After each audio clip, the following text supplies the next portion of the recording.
I feel blessed, that's evident. I'm the best I've ever been. Okay. So if they ask you how I feel, What's up? I'ma tell you I feel amazing. I feel blessed, that's evident. I'm the best I've ever been. So if they ask you how I feel, I'ma tell you I feel amazing. I feel blessed, that's evident. I'm the best I've ever been. I am. So if they ask you how I feel, What's up? I'ma tell you I feel amazing. I feel blessed, that's evident. I'm the best I've ever been. That's right. So if they ask you how I feel, I'ma tell you I feel amazing.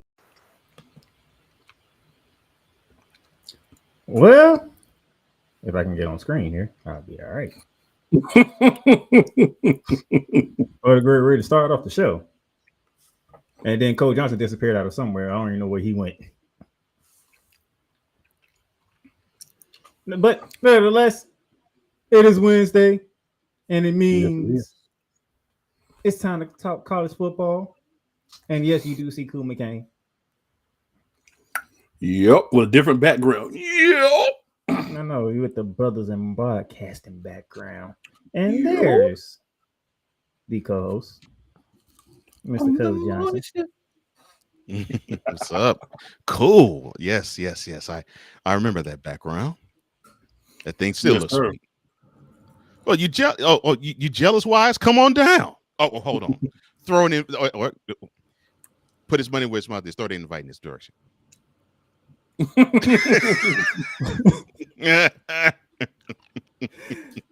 You know the funny thing is about that. I spoke to Bryce earlier today. He ain't asked for no invite. Well, of course he didn't. But for you two gentlemen, I do have a surprise for you guys. A surprise? Yes. Oh, so Snowman. No. Most of y'all know. Okay. We are live on the YouTube channel, the Playmaker Sports Network YouTube channel. We are live on my personal LinkedIn, Darnell Sallins LinkedIn page. Mm-hmm. As always, you can find this podcast on Apple Podcasts, Spotify, everywhere you can find podcasts. But gentlemen, for the first time, we are live on Real Rise Radio. All right. Okay. Shout out to Wise on that, man. Wonderful platform. All joking aside, wonderful platform by a wonderful guy, man. That's great. Yeah, I know. That's good. That's good to hear. Yeah, one show that's really great comes on Monday nights. It's really great. It's 6:30. Really? Yeah, it's hosted by the other two gentlemen that are joining me on this show. Yeah. Yeah, I can't remember. Kings. It has something to do with royalty and a ring. I don't know what it is. Royalty in a ring, really? Just to remind you, sir, because I don't want you to be out here not remembering. It's monarch. Like I said, royalty in a ring. Royalty in a ring. If we ever rebrand, Look really? Royalty in a ring. Oh my gosh. The shenanigans have started and we ain't even hit the 5-minute mark. Well, me and Cole are in the same place. So that is automatic guaranteed shenanigans. But I want y'all to know, I do have one of my aromatherapy candles lit. Oh my. Woman therapy candles. I realize when I don't have my candles, sometimes I may get a little bit too rambunctious. Right? So Cool's in that place. Yeah, I'm a guest in this building, so I'm trying to behave as a guest in this building. Yumo Gwegwe vibes out. Yumo Gwegwe vibes out. Oh, we is not going Jackie Chan Adventures here. No. Jackie! But I ain't gonna lie though. Matter of fact, you could probably pick about any character in that show and you will laugh. Because every last one of them had their moments, especially Uncle. Big Toru will make you laugh too. And one more thing. Oh my goodness. What, Uncle? See, y'all started it. What did we start? All I said was you two have a show that involves royalty in a ring. And Cool calls me out on it. Cool calls me out on it, and that shenanigans being started. I mean, I was just I wasn't being calling Mr. Johnson out. I was just making sure that I backed him up with the name. You know what I'm saying? Thank you, sir.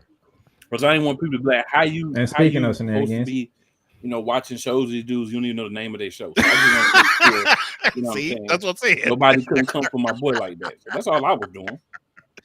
And then of course, Cool knows I know the show. And speaking of shenanigans, Mr. Johnson, you asked for shenanigans, you would get shenanigans. Bring them on. The head man. Bring them on. Oh, Will Raj Radio, Mr. Wise. My ace has joined the show. That's what I'm talking about. What's up, my brother? What up, my guy? My man, cool. What's going on, brother? Doing good. Not much, man. Doing good, but I'm telling you, bro, we ain't doing as good as you, man. Oh my goodness. I'm good. What are you talking about? Wise look rejuvenated. He looked about 15 years. That's what I'm saying. Younger than me. Yeah, man. Yeah. That's what I look like the old man on here now. Hey. Yeah, you like you turn back the clock, bro. Yeah, that's what I'm talking about. Listen, it feels good not having that extra body on me. That's for sure. I hear that, man. I know that's all right. Congrats on the change, bro. So is this the way I get my Cole Johnson fix? Like, this is how everybody else seems to get time with Cole, but me. Oh, hey, I had to find where you at, Wise, and they just slide in. Nah, listen, I gotta take my shots when I can. So you gonna be like that? That I'm your boy. You gonna be like that, your boy. What's going on? Okay, I shouldn't be jealous. Like, when was the last time I got any mentality love? Like when have I gotten any mentality love? Like, I haven't been able to vent.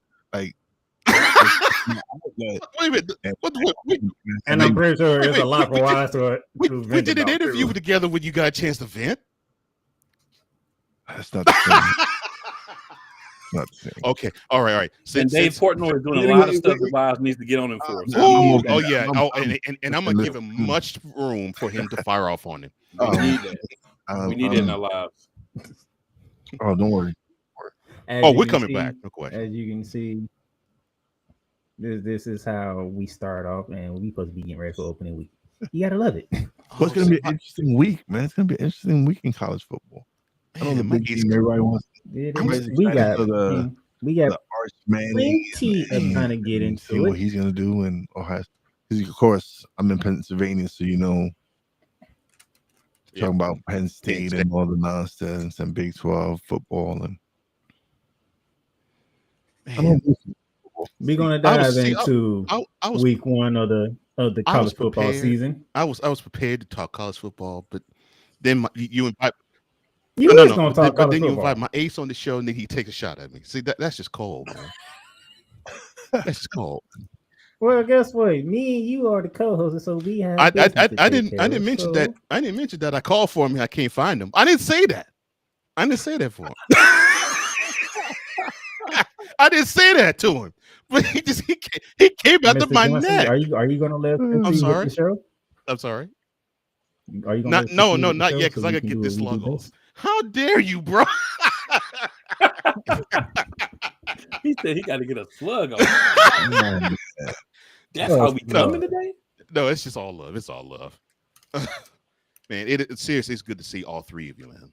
You really don't know, man. It's good to see all three of you. Oh,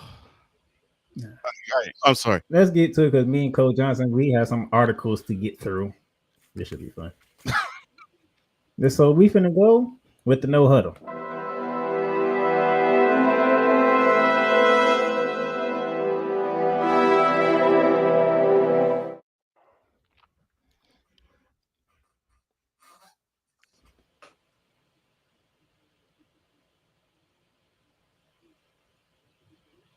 Now, as we get ready for the no huddle, first order of business, the SEC wants to go to a 9-game conference. Okay, which one of the big wigs is complaining about them going to 9 games? That's all I gotta ask. That's all I gotta ask for that one. Man, hold up. The SEC will play a 9-game conference starting in 2026, the league said Thursday. A historic move is being considered for years. The decision was approved by the SEC presidents and chancellors at the recommendation by the athletic directors in the conference. SEC Commissioner Greg Sankey said, quote, adding a ninth SEC game underscores our university's commitment to delivering the most competitive football schedule in the nation. This format has rivalries, increase competitive balance, and paired with our recommend to play an additional power opponent, ensuring SEC teams are well prepared to compete and succeed in the college football playoffs. Close quote. I know I'm the new guy here, right? I just want to say something.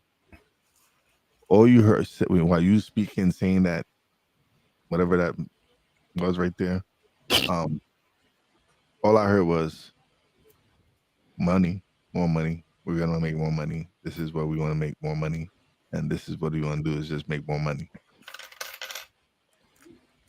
No light to be found. That whole thing you just said, whatever you just read, and nice, you read it very nicely, by the way.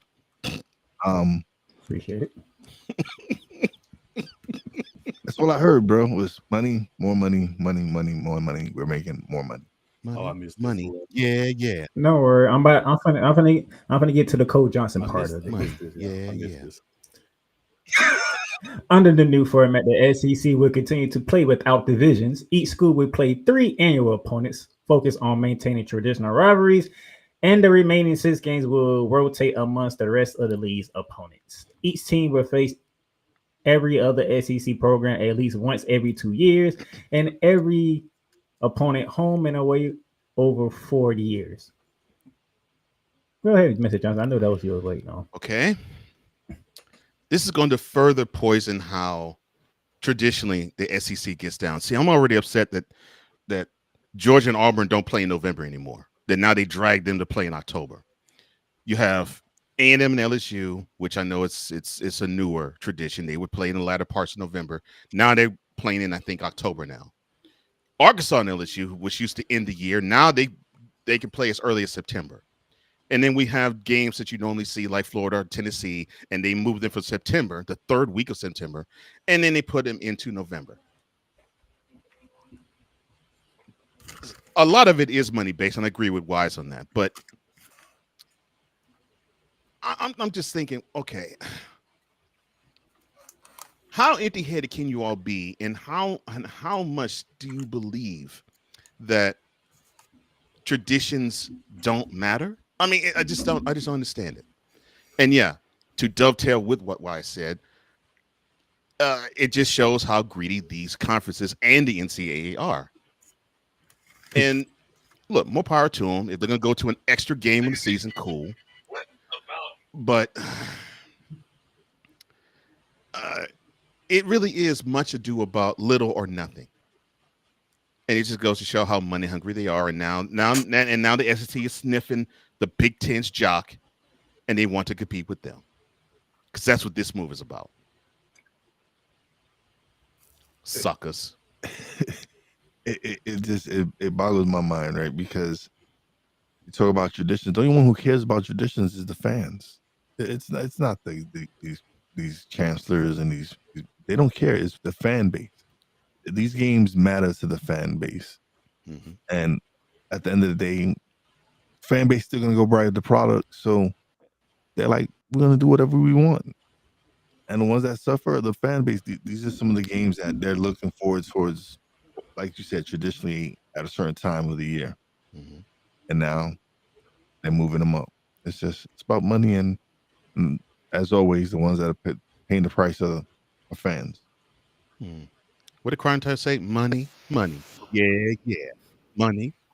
Yeah. That's what you're hearing with this article, unfortunately. As a result of this, before we go on, this had to happen. Before we go on, I agree with everything that Wise and Cole said, but I have to add SEC. Shut the fudge up.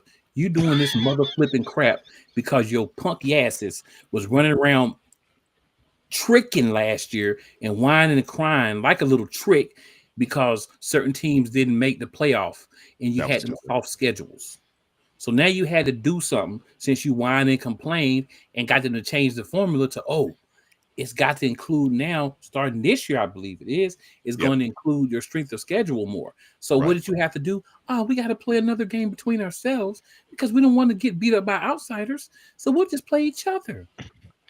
I'll add that was steal everything that the ACC had already put in place and use it. Piss on you, SEC. Piss on you. You're all about money, and you cried, and you had to do something to make yourselves look better after you did all the whining and crying. Coach, would you read that title? Would you read that title right there? Because what Cool just said, that's why I ended up putting that right there. I'll read it. But to add on to what Cool said, that's exactly it. So that meant, oh Lord, we got to stop playing these directional schools. Yeah, that's exactly it. But what you have unearthed, Playmaker, Alabama and West Virginia cancel series in wake of SEC schedule change. Alabama and West Virginia mutually agreed to cancel their home and home series that had been scheduled for 2026 and 2027. The schools announced Tuesday. Alabama said it was making adjustment to its non-conference schedule in the response to last week's announcement that the SEC would go from playing 8 to 9 league games starting in 2026. West Virginia said it wanted to align with the scheduling philosophy followed by many teams contending for a college football playoff berth. That means playing a fellow power conference opponents, one from the group of 5 and one from the second tier football championship subdivision. Alabama said that they had to make sure that they still got their cupcake games. So West Virginia's a team that might actually put up a fight. So let's get rid of them instead of a cupcake. And the funny thing is they lost to a cupcake in their own conference last year. Just saying. That's all I got to say about that. I'm pretty sure you did. And Cool made me smile with what he said about the SEC because I agree with that too. And speaking of Alabama, they'll be expecting they starting running back Jam Miller for the SEC opener, meaning he'll be missing the first 4 games of the season. And the game that he decided to come back in will be the Georgia game. Well, they need him. They need him between the hedges. Because I know that's where they're playing this year, right? Yeah, they need him. They don't even play him these. They don't even play them weak poop butt teams.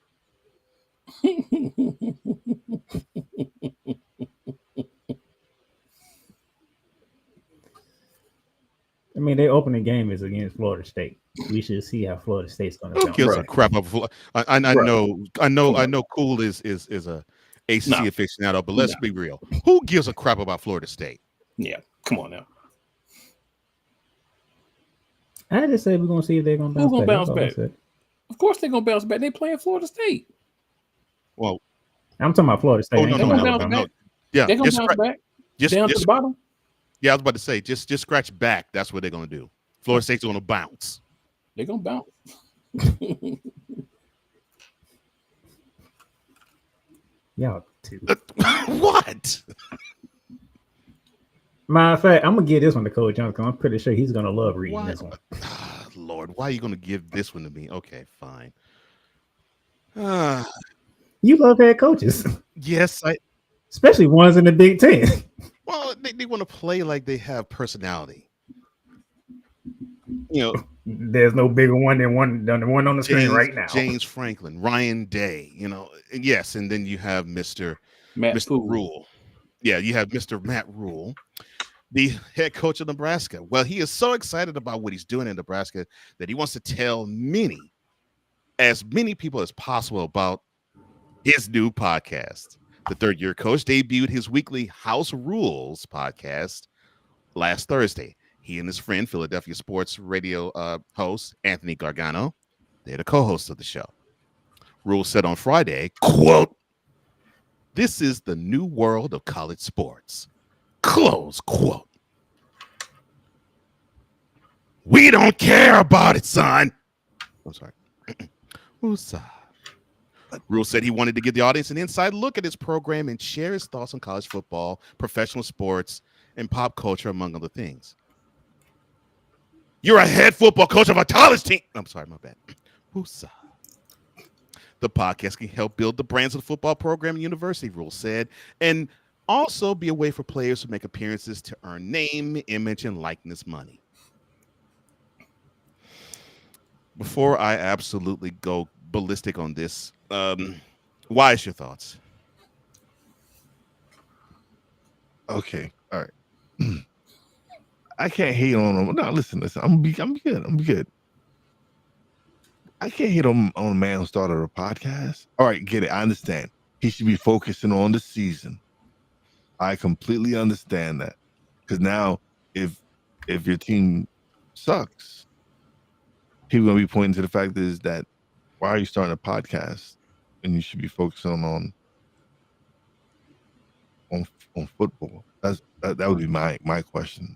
Like as a booster, that would be my like.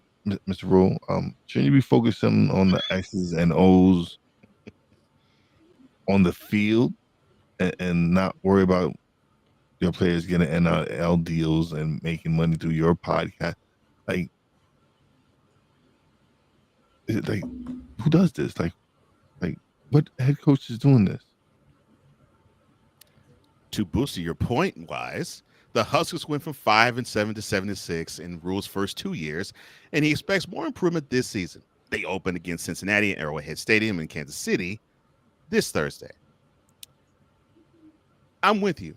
Fine, you do a podcast, but why are you starting it right when the season begins?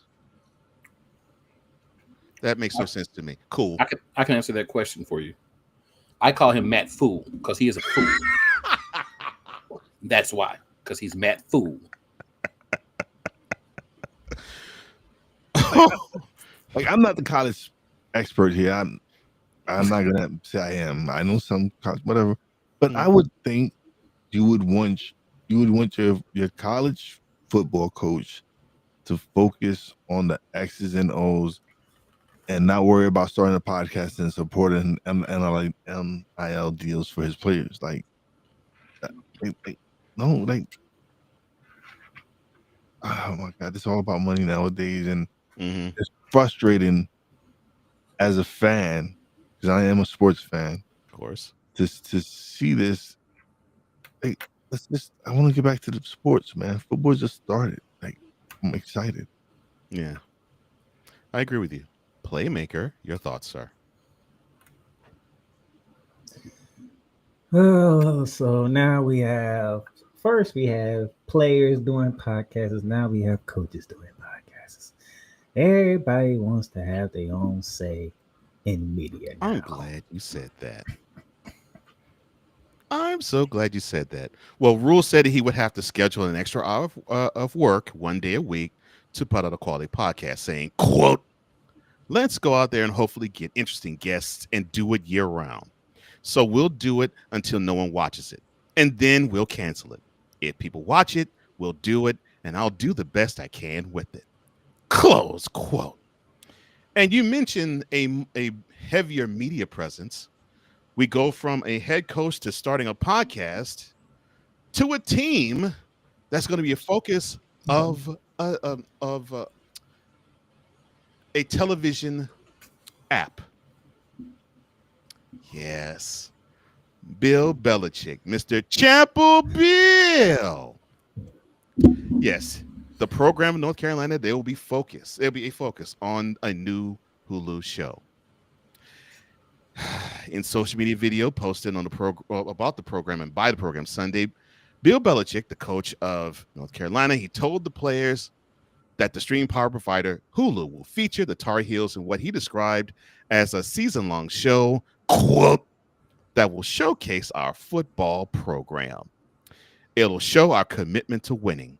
It'll show our commitment to the team, and that's our priority. Close quote. Cool. Since you are the ACC aficionado of the four of us, Your thoughts, sir?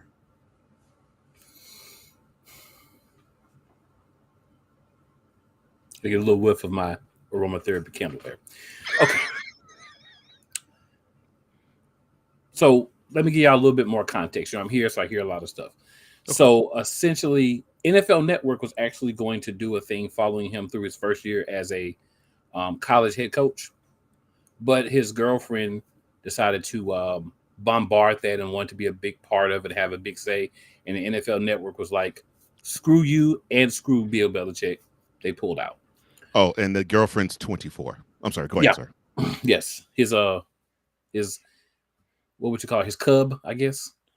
Yeah. Because I call a lot. His kitten. His kitten. Okay, there you go. His kitten. I got you. I like that. So Panther Bill and his kitten. She kind of ruined that one. So then Hulu came along.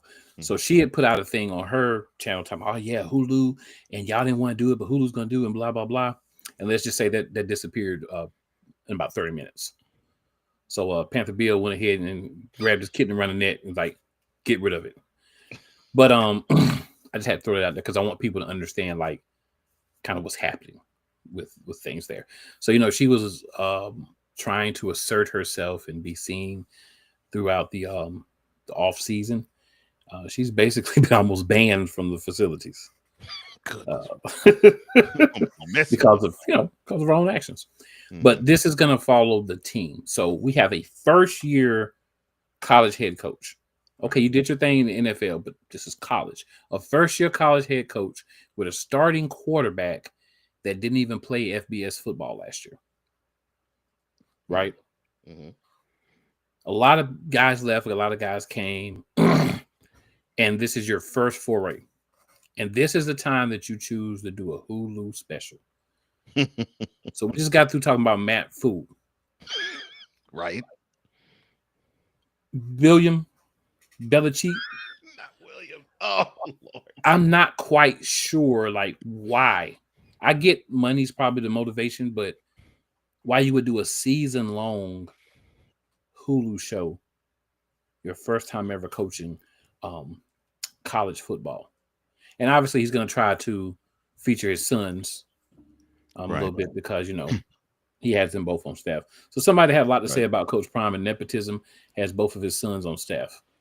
And we don't say anything about him. We don't say anything about that, even though nobody else will hire either of his kids to coach, but they're with him.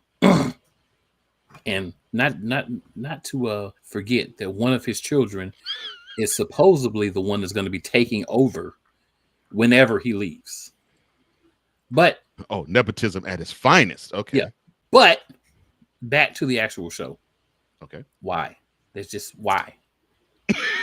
Why is the question. Mr. Playmaker. Your thoughts, sir. Mr. Belichick. I got the full screen for this one. You went from a guy who won 6 Lombardi trophies in New England. 6 Lombardi trophies as a coach and 2 as a defensive coordinator for the Giants. So 8 Lombardi trophies. You cheated for 6 of them. Oh! And didn't even bother to even give the media members any inkling of what was going on up in New England. Your team beat them. Well, cool. I'm sorry, sir. You know the famous line, we're on to Cincinnati. We're on to Cincinnati. We're on to Cincinnati. That's Bill Belichick. In the NFL. Until he got his kitten. Not until he got his butt in the media thanks to ESPN. And then all of a sudden we saw a whole different Bill Belichick. He's on Pat McAfee's show. He's doing other things, and all of a sudden it's like, okay, Bill Belichick is very knowledgeable as you are, and I enjoy on TV. You like to coach, so now you got back to coaching. You at North Carolina, but you still want to be in the media.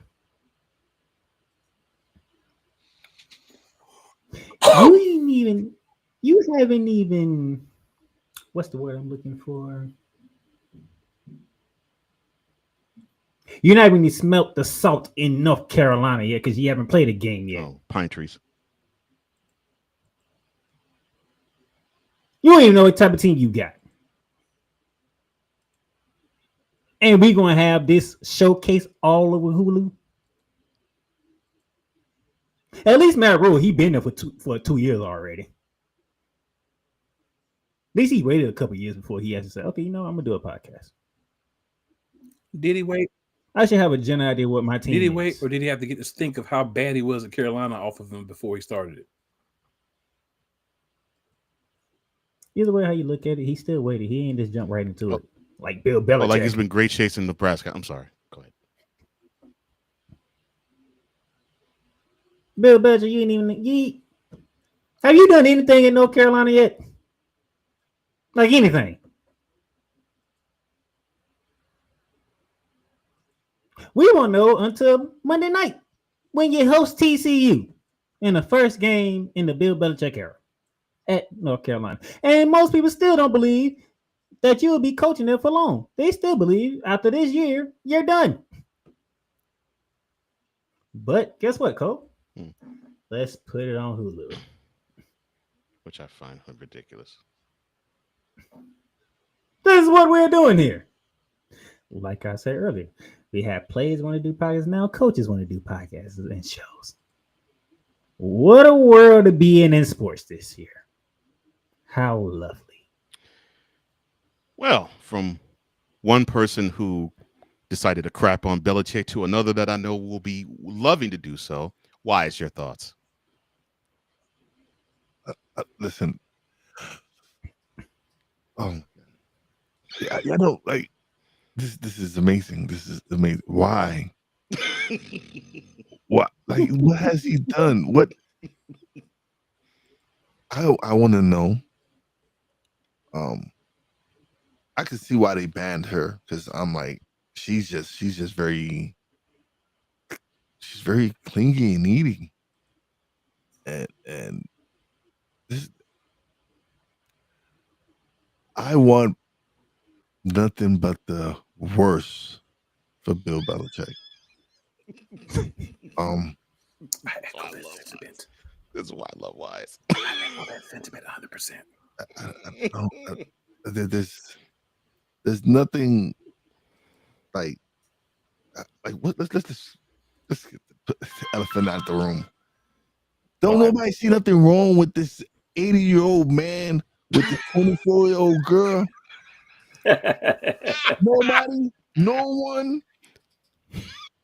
Oh, trust me, we see what's wrong with it. But ain't nobody gonna do anything about it. That's the thing. Like, what is this? What, like? I'm glad my daughter don't go to Chapel Hill. If I ever seen a midlife crisis, this is it right here. The dude is in his 70s. That's what makes it even funnier.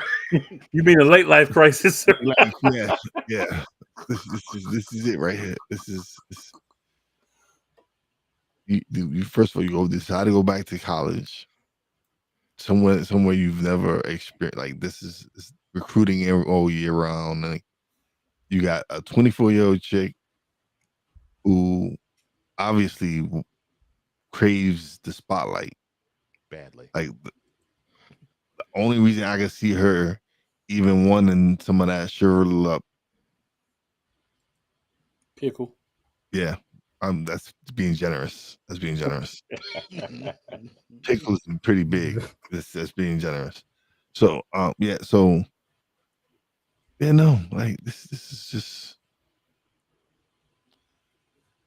yeah, I could care less. As long as my team beat his team twice in the Super Bowl, so, and his first two were with my team, so I don't care. And Wise has a wonderful love affair with all things Boston, and since New England was where he goes, it's close enough. It's close enough. Yeah. Since Foxborough is a suburb of Boston, it's close enough. Yeah, no, it's close enough. They get shot. You really sit here and explain it? What? I'm talking to Code. I don't need you to explain it. Yes, No. you. Very simple. I'll Anything in I'll Massachusetts. give you something special too right now. Okay. Right? Mhm. This is a special to you to Boston College.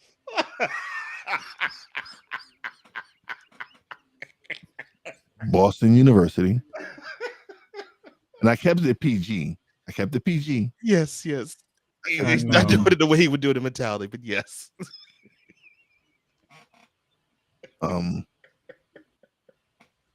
We are revisiting the show 2 weeks ago because of Cole Johnson. Again. Yeah, you said that to Harvard and UMass too. Oh, yes. Harvard and UMass. Yes. Yes. Thank you. Thank you for reminding me. Cole Johnson was painfully getting mad at Wise because Wise was in the chat acting Trolling a on fool, purpose. and He just had to throw that out there, and Wise was like, "Okay, I'll make it the college version." He was trolling on purpose, and I knew he was. I was like, okay, fine, I'll fix him. And I think he's gonna come back and do exactly what he did, and he understood the assignment. Like, damn you, Cole, it's all your fault. I'm sorry. I should have been let off with the college edition. Yes. Oh my gosh. Oh, go ahead, Playmaker. I'm sick of Bill Belichick. Yeah, I go don't ahead, want to look at Bill Playmaker. Belichick. Well, South I was gonna say that for those who don't know about Bill Belichick, he coached the Patriots 6 Super Bowl titles, and he's now first-time college coach, and now he's going to be opening on Labor Day against TCU, college football version of Monday Night Football. TCU spanked that booty. TCU, you got to spank that. TCU got to watch out for the cheating. That's what they got to watch out for. If the doggone school wasn't in Fort Worth, I'm sorry. Go ahead, Playmaker. Don't you start. Don't you start. Oh, I do not. I already got Boston out the way. I'm not doing Dallas yet. I already got Boston out the way. I don't need Dallas. oh, damn! I can't root for TCU then. Like, no, you root for TCU. I just... no, like, well, because I like Carolinas. But you just mentioned a certain area. The other city that you don't like, yeah, I know, because my co-host over here can't. I'm not getting into that. I did that enough on Shooting Lights Out. I do that enough on Shooting Lights Out. I don't need to bring it to bed out of Gridiron. Oh my gosh. Anyway, South Carolina running back Faison is eligible for the 2025 season. He'll be eligible to play this season. This will be his 7th year in college. All right. My man was born at the turn of the century. He's still eligible to play college football. That's wild. That is wild. That is wild. Oh my gosh. Hey, he probably had some injuries, some hardships. Like, let him live out his glory, because he won't be going to the NFL at no 26-year-old. They're not trying to draft 26-year-old running back. That's true. That is true. So let my man live out his remember the Titans like that dream. Like, let him just go out with a bang. Good for you, brother. Enjoy what's left of your playing career. Hey, listen, play as long as you can. I mean, he could play like arena football. You know what I'm saying? True. That's true. He could. Probably won't mean much, but yeah. That don't count. Listen, arena football, I love it. They're good, but it's cold. It's cold. No. I watch arena football. I don't have no problem with it. It's great. I know what you're saying. I'm messing with you. I know what you're saying. No, but let's just be real. They not carving out $1 million contracts with that. That's true. You are correct. He is expected to be a major impact for the backfield of the Gamecocks, as they are looking to have a good season, according to some of the college officials out there in the world. He's 25. You read my mind, brother. You read my mind. He better have a good season. My man read my mind. I was like, yo. He's a Hey, I'm grown just man. reporting I'm reporting the news here, okay? Don't shoot the He messenger. can't even date nobody but seniors on campus. Oh man. Oh my As if god. he's already not. As if he's already Oh dating man. somebody, but That's that's wrong. none of our But business. I was like, I'm like, man, he's 25 years old. Like, You know what I'm saying? Oh my gosh. Oh boy. Coach Prime and the Colorado Buffaloes have tagged transfer Caden Salters as the starting quarterback for the Buffaloes ahead of their matchup with the Georgia Tech Yellow Jackets. Now, Salter is a transfer from Liberty University, where he started 3 Go years there. Flames. I like the Flames. was he good? I don't know. During that time period, he threw for 5,889 yards with 56 touchdowns and 17 interceptions. He also ran for over 2,000 yards as a Liberty Flame. So he's a dual threat. Yes. I like that. I mean, might be. I might listen. I'm sure Deanna's the type of coach. I feel that he's gonna work He's gonna work with what he has, his abilities. I agree with that. He adapts to what his players' strengths are. With Pat Sherman as the offensive coordinator and volunteer assistant coach Brian Leffridge, Coach Prime is leaving the quarterback position to those two coaches' hands, and he trusts their decision to go with Salters over the true freshman Julian Lewis, who was a 5-star recruit who committed to Colorado on the Pat McAfee show back in the spring. I mean, we know Julian Lewis is going to be the guy, right? If he doesn't play but so much this year, he'll probably just redshirt, give himself 4 years of eligibility. You know what I'm saying? Mm-hmm. He's going to be the guy, and it's going to be a situation where Coach Prime ain't got to go out and find another quarterback. As long as he plays this right, because this is a 5-star, so you got to play this right. And Coach Prime did also say that he wants Lewis to get some time. And hopefully, he plays the games too. But you got to play this right, Coach Prime, because if you lose him, I want you to succeed, Coach Prime. You got to maneuver this right. I think he can, if he utilizes the kid, like let him learn. Like, don't just throw him out in there as a true freshman. Right. Like, you're playing some of the best schools in college football. Mm-hmm. So go with who's going to give you the best chance to win now, and develop this kid, because he's going to be there for at least 2 more years. So you want to definitely give him that time to grow and learn, and then next year, let's go.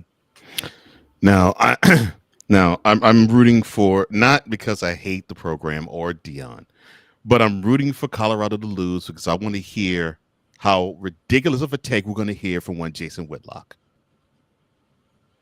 Because when they lose, Whitlock's going to pop off and claim how inept in some form or fashion Deion Sanders is as a man and as a head coach. Why you got to use my trigger words? Why you had to bring it to bread on the gridiron? I don't want to hear that person's name ever again on this show, man. Like, you like seeing me get this way, don't you? I don't understand, man. No, I don't. I need Mr. Whitlock to focus on doing whatever he's trying to do with George Taylor, which knows not going to work. I need him to focus on that direction, man. Like, why, man? Like, we were having a good time. Like, this show was going so well, and then you're gonna go mention him. Like why, bro? Like no, man. That is not the intent. No, it was. I feel like it was the intent. I'm gonna watch and I don't like that. I don't appreciate you just using that trigger word. That's that trigger word. Like, why would you do that? Trigger word. Why? So UBC, I told people on Twitter myself. This man, Cole Johnson, is strategic in his trolling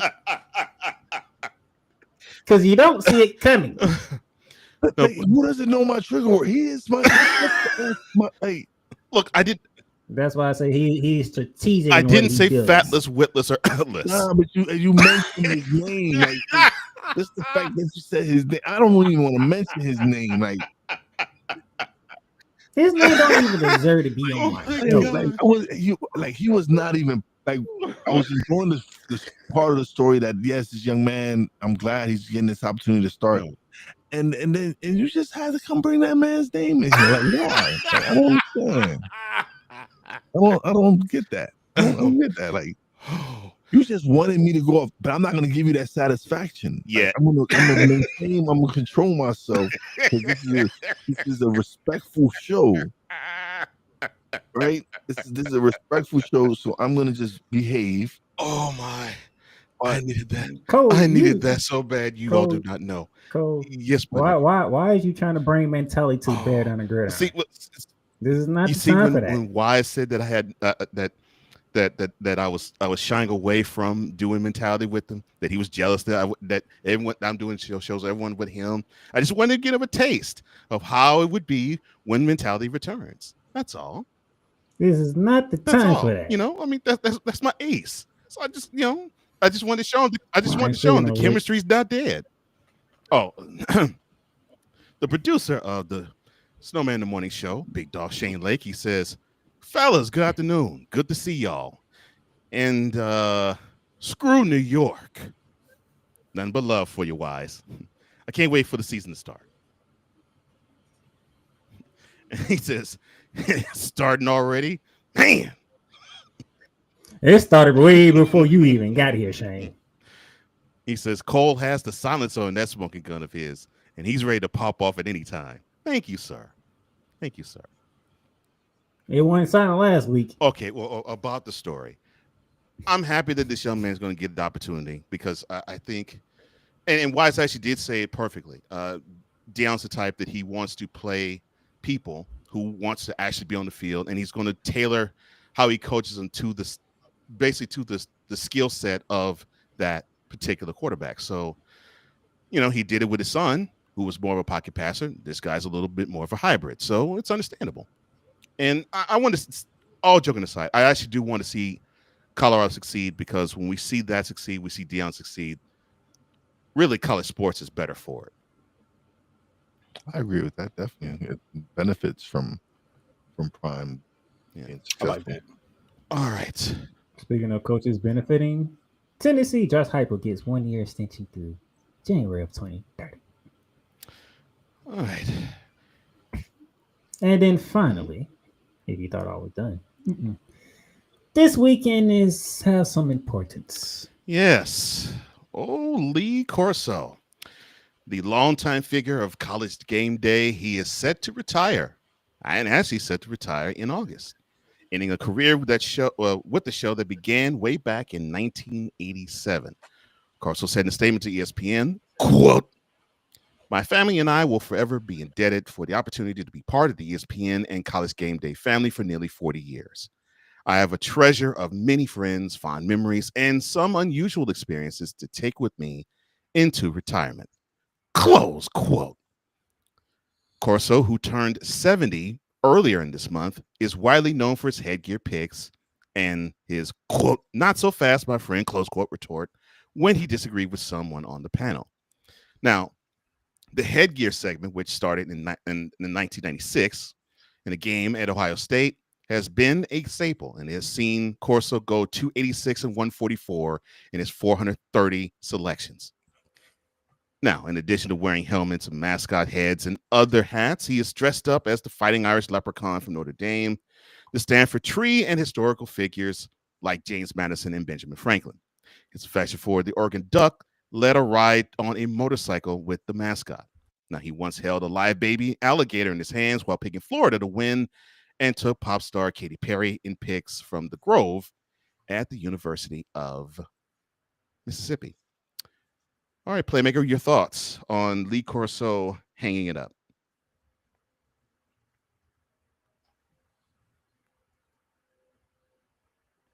Your thoughts unmuted, sir. That's true. The 90 years old, they think he knew it's time to let it go. I mean, I don't want to speak for everybody, but I'm pretty sure, like, couldn't wait to get up Saturday mornings to watch College Game Day to get me ready for whatever games we had coming on for that Saturday. And watching Lee Corso not only do the headgear prediction, but also messing with everybody on the panel. Not so fast, my friend. Or he will sit there and fake one way and go the opposite way. And you just see Kurt Herstreet laughing because he knows exactly what Lee Corso is going to do, and nobody else does. Yeah. Yeah. He's memorable. Just a memorable figure. Your thoughts, Wise, on Lee Corso's impending retirement? Well, listen, he had a great career. He had a great run. Sometimes, listen, they maybe who knows what. He spend time with his family. Did it for a long time.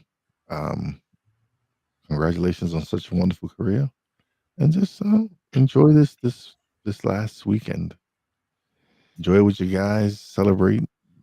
Get your last pick in and ride into the sunset and enjoy your life.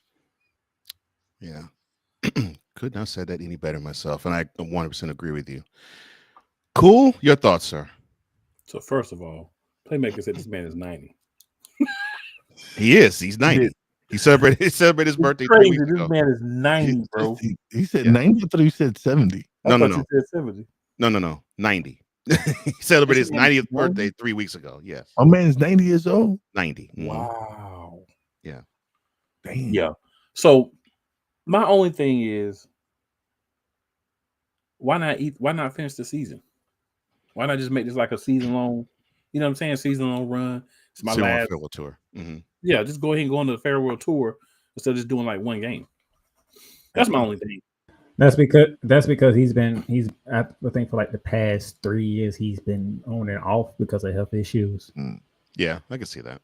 I mean, I think it's two-pronged, but go ahead, cool. But that's what I'm saying. Like, I just feel like even if you didn't do every game, even if you say, I'm gonna just do 5 or 6 games or maybe the big games, There might be too much wear on them. But it may be too much wear. But it's just like, why even do one then? Why not just? But at least give his flowers. They want to celebrate him one last I feel time. you, but I'm just saying when you look at the big picture, like why just do one? That's all I'm saying. And if you're gonna do one, I'll tie it in. I'll tie it in for you when Coach Johnson gets done. And if you're gonna do one, let me finish. If you're gonna do one, why not do the last game of the season?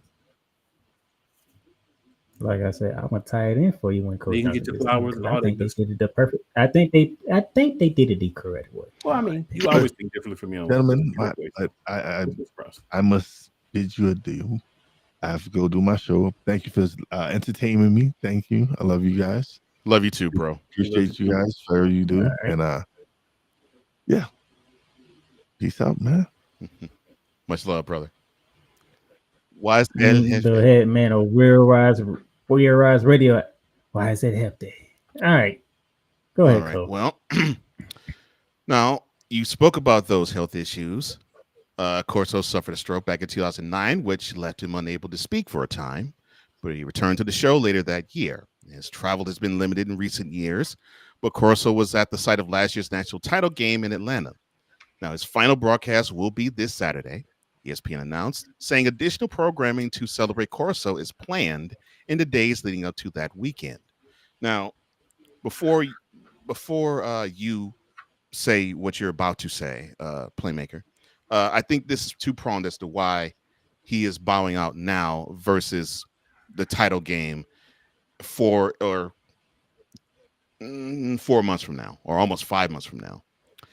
Yeah, health issues is for one. And then put up Shane's comment, sir.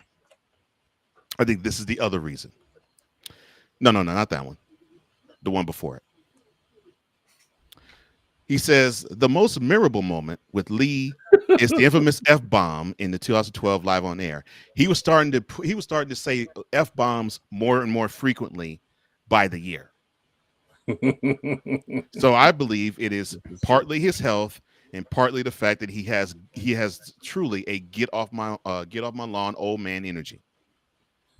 And he will pop off and say whatever is on his mind uncensored. Playmaker, your thoughts again. Still The reason why I say I think they did this the is proper way because most of the time things like this don't happen. Guess where the first college game day took place at? It is in the shoe. The Horseshoe, or I'm sorry, Ohio State University's campus, Columbus, Ohio. Where's college game day? That is where they are. They're there because that's where the headgear tradition started, and I guess that's where the headgear tradition will finally have its resting place. You mean to tell me we don't believe they're going to be back at Ohio State this season? Well, of course they're going to be back in Ohio State. All right, so cut it with that. You need to cut it. Go ahead with your next. You can say all that all you want to, but you want him to wait till already November to do it. Look, Cool saying your launch is full of crap. You need to cut it. First game of the year, you have number 1 versus number 3. It don't get no bigger than that. Well, I mean, it could get bigger than that. It could get bigger than that. You can have number 1 versus number 2 when Ohio State plays the next game on TV. You don't know that because you can't tell the future, can you? Me and Cole Johnson don't believe in James Franklin whatsoever, so we don't see them being number 2 at no time. Okay. Yeah, they're going to wet the bed somewhere. At some point in the season, Penn State's going to wet the bed. Okay. That's what you believe. That's what you believe. I'm not going to tell you what to believe. And I believe with, and Mr. Corso, we believe that you have entertained us well. In fact, you started your career when I started high school. So you have been in my life for a good while. And I've enjoyed you. Enjoy retirement. And you need to enjoy watching the product that you put forth from afar and just really take pride in what you built. And with that, that concludes the No Huddle.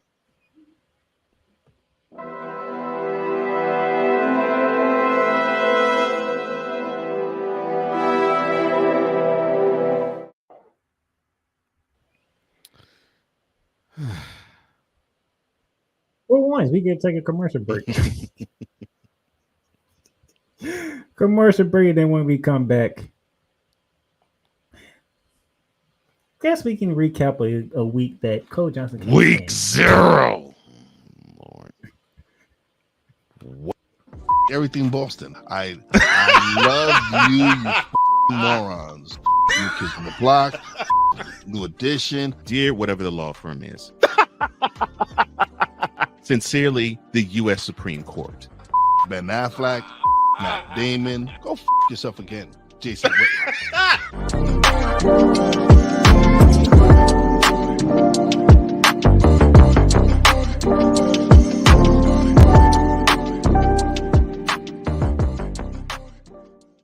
Join the transporter to Hades. Your butt and gut becomes one.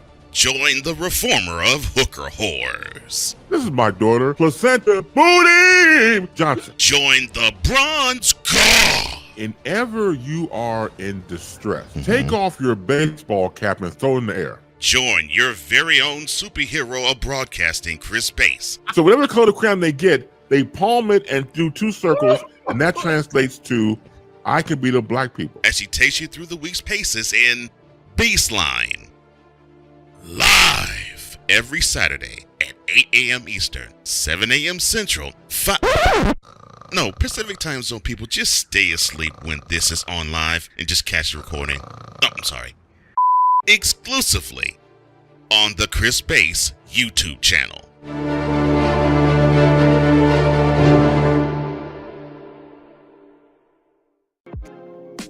Get Mounts of Entertainment with Paramount Plus. Stream new movies such as Mean Girls, Transformers: Rise of the Beast, and Good Burger 2 with Paramount Plus. Stream live sports such as the UEFA Champions League, the NFL on CBS, the PGA Tour, and March Madness. Catch hit CBS shows such as Fire Country, Ghost, NCIS, and more. But also catch exclusive originals for Paramount Plus such as Special Arts Lioness, The Famous Stallones, the new streaming home, or Showtime. Watch Showtime original series and movies when you sign up with Paramount Plus with Showtime. Make it a fun, action-packed adventure for the whole family and create kid-friendly profiles for the little ones. So much to stream with Paramount Plus, with over 45,000 full episodes from BET, CBS, Comedy Central, MTV, Nickelodeon, and more. Paramount Plus, mountains of entertainment. This is a BS3 Network presentation.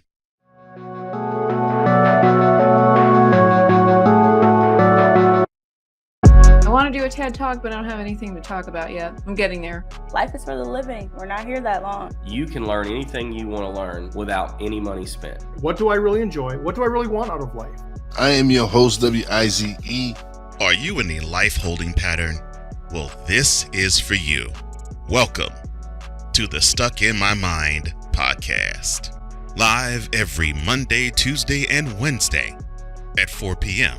Central.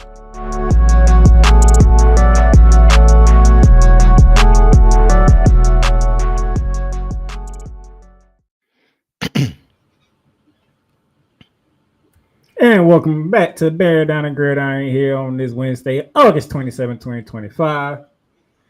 Didn't do an open part of the show, my bad. Hit that subscribe button if you're watching on the YouTube channel. Make sure you follow us, stay up to date with everything we got going on here at the Playmaker Sports Network. Also, visit the website. You're getting daily reviews on the website, so you might want to keep up with that, such as what's going on in the NFL, WNBA, and also the U.S. Open.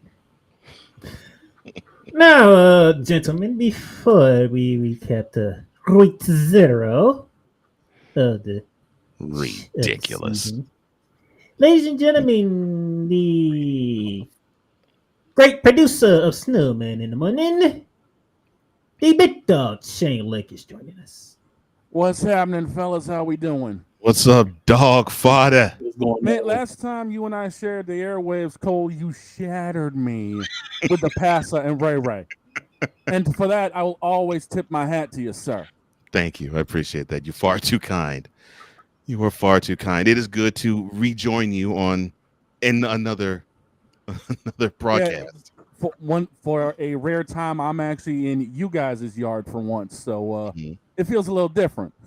Well, good. We're glad to have you here. Good to have the dog here. Now, Yes. Before we get into the week 0 and Cole Johnson has his head blown off, ladies and gentlemen, weak motherfucker. Here is Cole Johnson's prediction of the 12-team playoffs. Doggone fool's gonna be so greedy. If we have games 2 weeks before Labor Day, they're gonna name that one week -1. Oh my gosh. Cole Johnson, your playoff team, sir. You want to go through those? Week 00, sir. Big 00, right. Let's get it right. It's week alpha. Oh gosh, yeah, ridiculousness. So I'll go from 12-1. All right, so I picked for the number 12 seed. It would be LSU. Number 11 seed. My pick for and then it's probably not going to happen, for the Big 12 champion, BYU. Number 10 seed, I have Penn State. Number 9 seed, I have the Group of 5 champion, Boise State. Number 8 seed, I have the U, but just edged them out. At number 7, I have the ACC champion, Clemson. Number 6 seed, I have the Longhorns. The 5th seed, I have Notre Dame. And for the top 4 seeds, I have number 4, Alabama. Number 3, Oregon. Number 2, Ohio State. And number 1, Georgia. Georgia? I don't see a whole lot wrong with this. I mean, there might be a little bit of shuffling I do personally, but I don't see a whole lot wrong with this. Thank you. Mr. McCain, the representative of the Miami University. I'm a little shocked that he even got us in there, but I'll take it. I do think Clemson will win because Miami's not going to go undefeated. Somewhere along the way, they're going to shoot themselves in the foot. That's the only reason why I didn't pick Miami over Clemson, because of that. Never believe in Miami to go undefeated. Never believe in that. And it'll be a game where you'll be like, oh, dang, Miami got all the way here. They good. And then you'll see the Miami that I see every week in my mind. Not in your mind. Oh, my gosh. So the way they've been the last 2 years when they played Georgia Tech. Yes. Gotcha. A team that they should have trounced, but both years. Mm-hmm. They should have trounced both years. My point. Exactly. That is Coach Johnson's 12-team playoffs. We go to mine 12-team playoffs. You what will you see here? No, okay. This is gonna be blasphemous. My group of 5 representative would be the 12th seed. That would be the Memphis Tigers. Already blasphemous. Mm-hmm.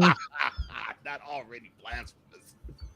The 11th seed would be coming out of the Big 12 in the Kansas State Wildcats. After the performance I saw in week 0, are you serious? Kansas State? I told y'all. Did I not just tell y'all blasphemy? I told y'all. We did this before the week happened. Sometimes you got to call audible though. It's the first game of the season. Shut up. Number 10, my Big 12 champion, Coach Prime and the Colorado Buffaloes. Coming in at number 9 from the SEC will be the LSU Tigers, and they'll be taking a trip to South Bend to take on the Notre Dame Fighting Irish. The Fighting Dabbles of Clemson would be the 7th, Alabama. And Kellen, the boy, you lucky I'm giving you this opportunity. I'm putting you in the 6th spot.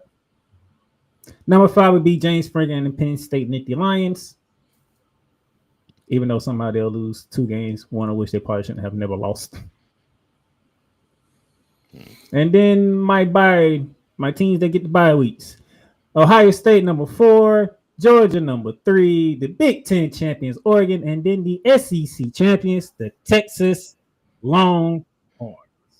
So you believe they're going to be undefeated, don't you?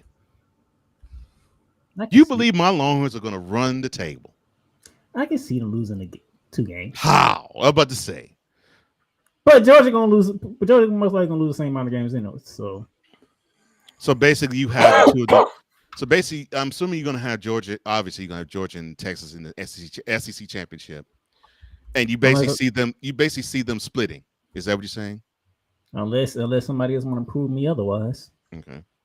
So you see I'm them. gonna tell you right now, Ohio State's gonna give Texas hell coming up on Saturday. Well, we ain't got that far yet. But you saying that they're gonna win because you're saying they're gonna go undefeated. So you already got that far. I said they'll lose about 2 games. Okay. Yeah, but the problem is if they lose week 1 to Ohio State, what's going to make them the 1 seed? Now I can't see. Exactly. I can't see a number 1 seed losing 2 games. Exactly. The other problem is poke another hole into this horrible top 12 is got because the bottom 3 teams shouldn't even be in it. But anyway, you only gonna put 1 team from the ACC in there when we at least got 2 last year. ACC gonna get a 2nd team in there. It may not be Miami, it might be SMU, heck, it might be Virginia. There's a couple of guys, but the ACC is gonna get 2 teams in there. So the disrespect for the ACC to only give them 1 team in there. But I'm not surprised from a Florida fan. Wow. Be honest, I don't see LSU. I don't see LSU making it. You want to do this now? You really want to do this now? Wow, called out your rooting. Wow. This coming from a Hurricane fan who don't believe they're gonna make the damn playoffs. They don't mean the whole conference. They ain't got to do with the conference, Florida boy. I picked one. I gave you one. I didn't say nothing about Miami. Florida boy. You know who else outside of Miami? Hang on a second. Let me get my snacks for this one. Florida State. You don't believe in Florida State. Let me get my snacks for this. Yes, please do that. Please do that, Shane. When the last time Virginia was not relevant? just say Miami had a chance. When the last time Virginia did I not just say those? Did I not just name 3 other teams outside of Miami? Did I not just do that? But then you want to go to Miami, Florida boy. That's all right, because what's going to happen? Oh, y'all don't even play us this year, right? Because we know y'all don't want to play us. You know what happens? We do play. We go to South. We go to court game. What you talking about? Oh, Florida boy. You know what that means? That means I saw the game and I said, "Oh, automatic W." Florida boy. Oh my God. You sitting here talking about that means I said automatic W. Woo. Why would you make a 12-team play and see how you do? It'll be better than your bottom 3 for sure. Bottom 3, I don't even be in there. Your bottom 3 ain't gonna be there. What group of 5 team you putting in there? Because guess what? It's never the same group of 5 team every year. It's always changing. I tell you what, you give me time. You didn't do yours at the moment. I'll send you mine.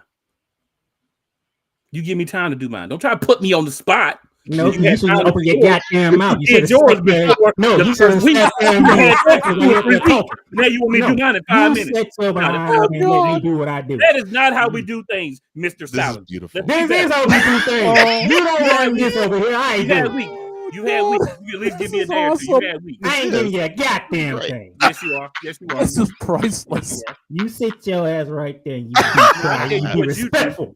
You keep your trashy A list. You sit there. You be respectful. Don't you start with me. Real nice. And stuff is. I don't care how you feel about the ACC. I said what I said. Clemson's the only team that's breaking in that goddamn conference. I said. Trash. Trash. This is awesome. Oh my God! I'm gonna get two teams in there. You tell me what other team is gonna make it different. Ain't nothing. You give me the same time that you had. You didn't do it all in one day. You said you did it 2 weeks ago because you said you did it before the games this past week. So that means you had time to go audit it, and you still left a team who got trust on there. That's what you did. So give me at least a 24 hours because why? So you can put 3 ACC teams in there, and I know damn sure ain't gonna make it. Wow. Well, you got 3 teams in here that I know ain't gonna make it. So if I put 1, that's still better than your 4. No, it won't be. It will be. Oh my God! No, it won't. This is absolutely gold. You said Virginia. What the hell Virginia gonna do to be relevant? Please tell me, but the Cavaliers. Hours, I'll bring you my list, sir. The Cavaliers. Wait, at least he didn't say Florida State. I didn't say. Of course, he ain't gonna say Florida State. He can't even mention Florida State. Oh God! Florida State is forbidden by Hurricane fans to be ever mentioned. That's not true. We don't mind mentioning. I know it ain't true. I know we it don't ain't mind true. mentioning our little brothers. Trust me, I know it ain't true. I got friends between both damn schools. Yes, that's our little brothers. I'm not talking about Florida little brothers. State's their little brothers. Okay. Yeah, they be all right sometimes, but you know, it's a little bro. God, you know, you give little bro a little love every once in a while. You gotta make him feel good about himself. You know what I'm saying? Mama get mad at you if you don't never give him no love. If that game in Tallahassee, I was in the core games. It doesn't really matter. It's Florida State, and they're bad this year. Florida State. Florida. That's one game. I think it's in Tallahassey because that's one game. I think it's Tallahassee too. That's one game we will get up. Talking about Florida State, Miami. I think it's in Tallahassee. Yeah, I think it is in Tallahassee. That game we'll see the real Miami. They'll play good for that. My only concern with Miami, I say this all the time, the most inconsistent team. You walk out there 1 week, you be like, them boys is real. But then you walk out there at least twice a year, and you be like, you son of a biscuit eaters. What the fuck is wrong? Okay. Let's get serious. My real concern with the Hurricanes is their quarterback. Yeah, they don't no longer have Cam Ward, so yeah, I can understand that. That's why he just covered his face. Wow. And yes, it is at Florida State this year. Yeah. Carson Beck. It's either gonna be really good or really bad. How about that? I just don't know which one yet. How he don't yet? No. My God. Pretty much, Cool McCain doesn't want the Carson Bet that ended last season. No, we don't. No, of course not. Yeah, he can stay wherever he was at. Jordan. His girlfriend can transfer to him, and they can go to Central Florida or somewhere.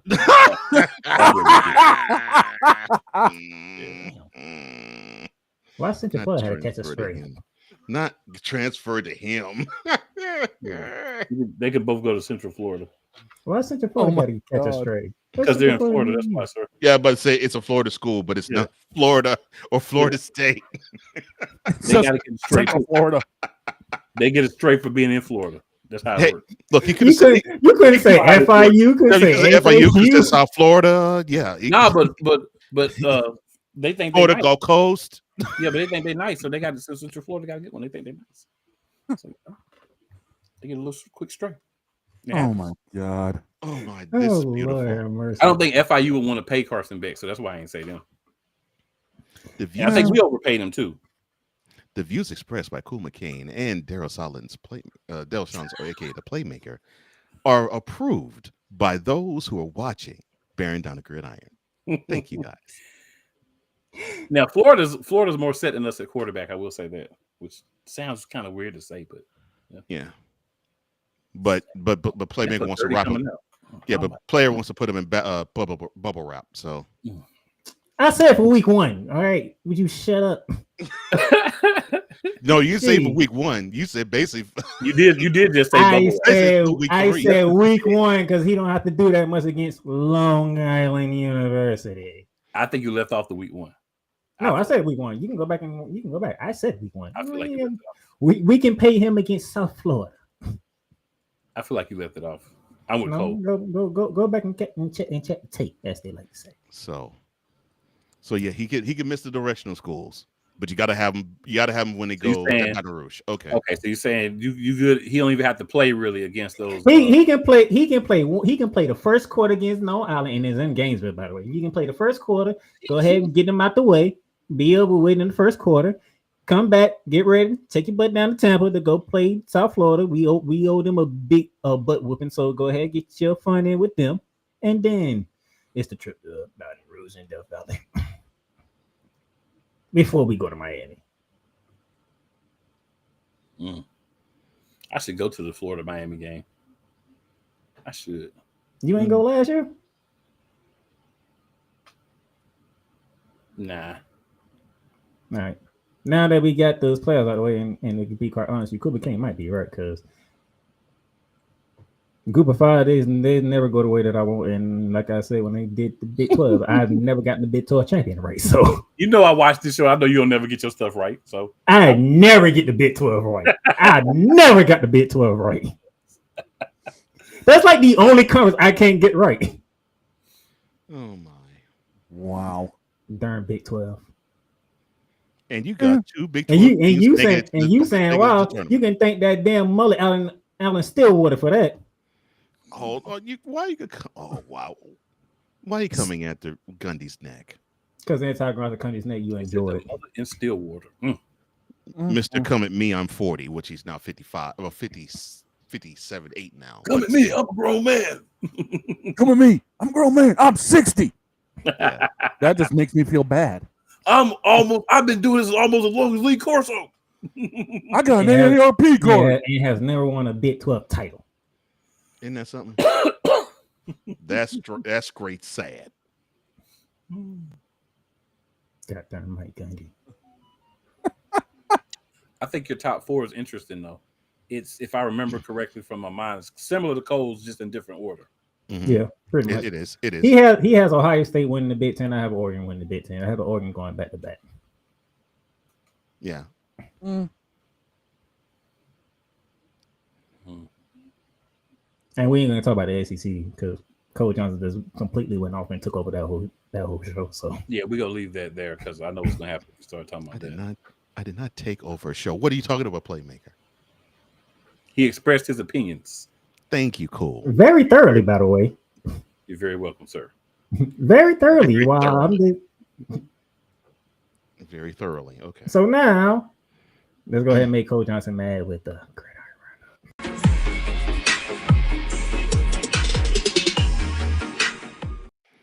Week 0.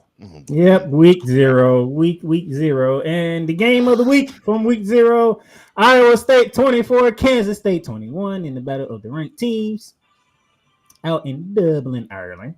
And when Playmaker says week, he's saying it's WEAK. That's what I was about to say. Do you mean WEAK? Because that's what it is to me. Mind synergy, y'all. Great minds think alike. Thank you, Cole. I mean, yeah, I was thinking I just said it out loud. Well, there you go. Except when it comes to picking his top 12 to make the playoffs, another great mind.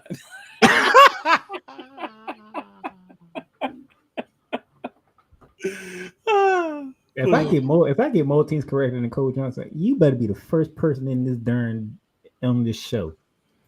I gotta tell you, ain't no way, because your bottom 3 is just bottom 3. Your 10, 11, and 12 is a no.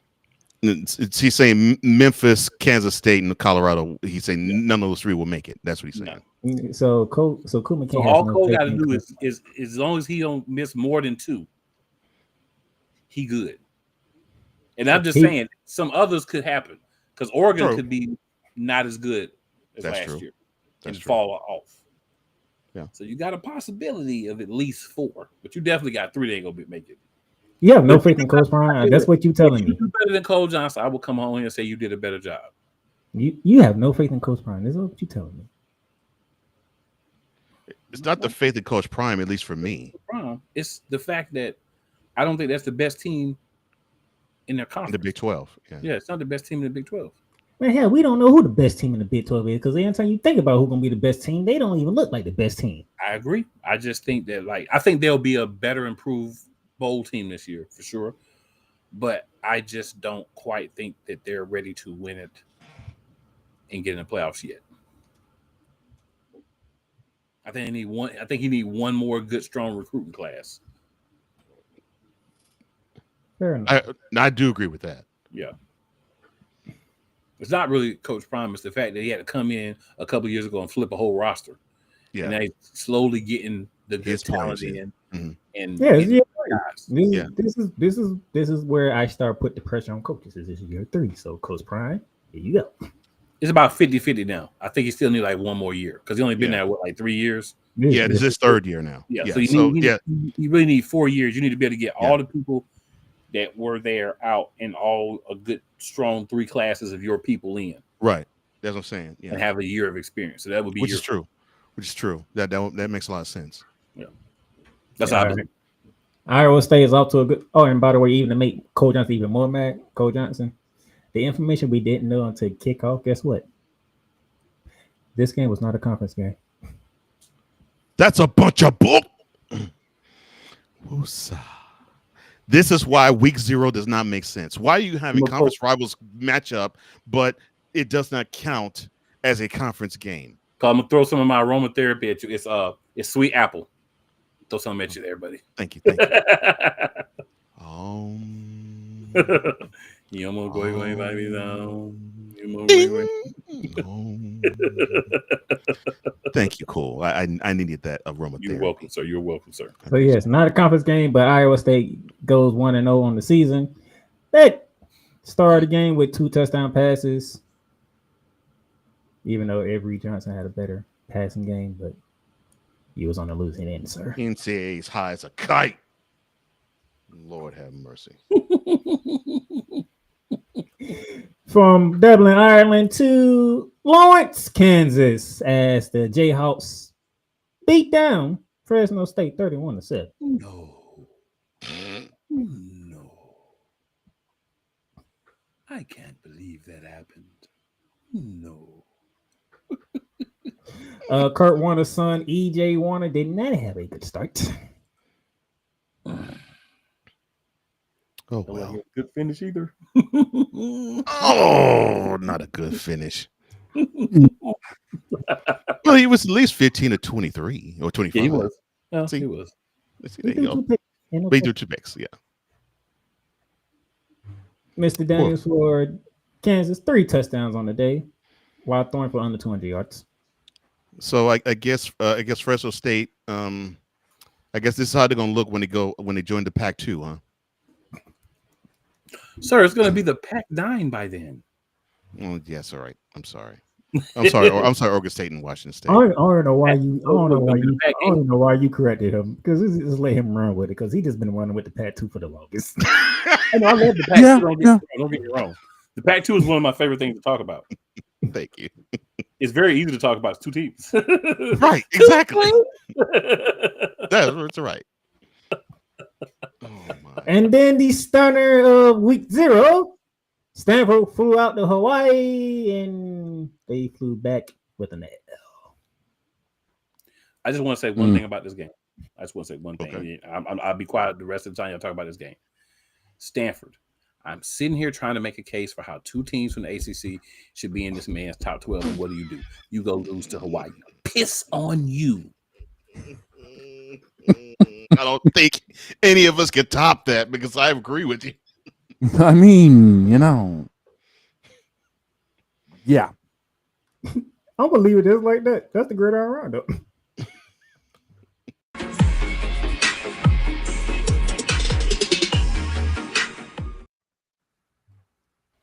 Because I 100% agree with you. Mm-hmm. It's ridiculous. That's sad. Very. Thanks for helping me make my case, Stanford. Thank you. The all-coast conference off to a 0-1 start. Oh my! Thanks to Stanford. Oh, Carter, you gotta love them. Can we send them back to the Pac and make it Pac-9 next year? Can we send them back? How long are they signed for? Can we send them back, ACC? Return to sender. You got to return. They to might California make us smarter, but they definitely make us weaker.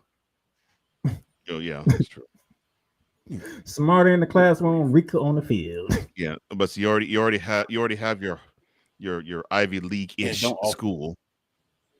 Yeah, it doesn't offset because they make it smarter, but come on. And Cool McCain has backup.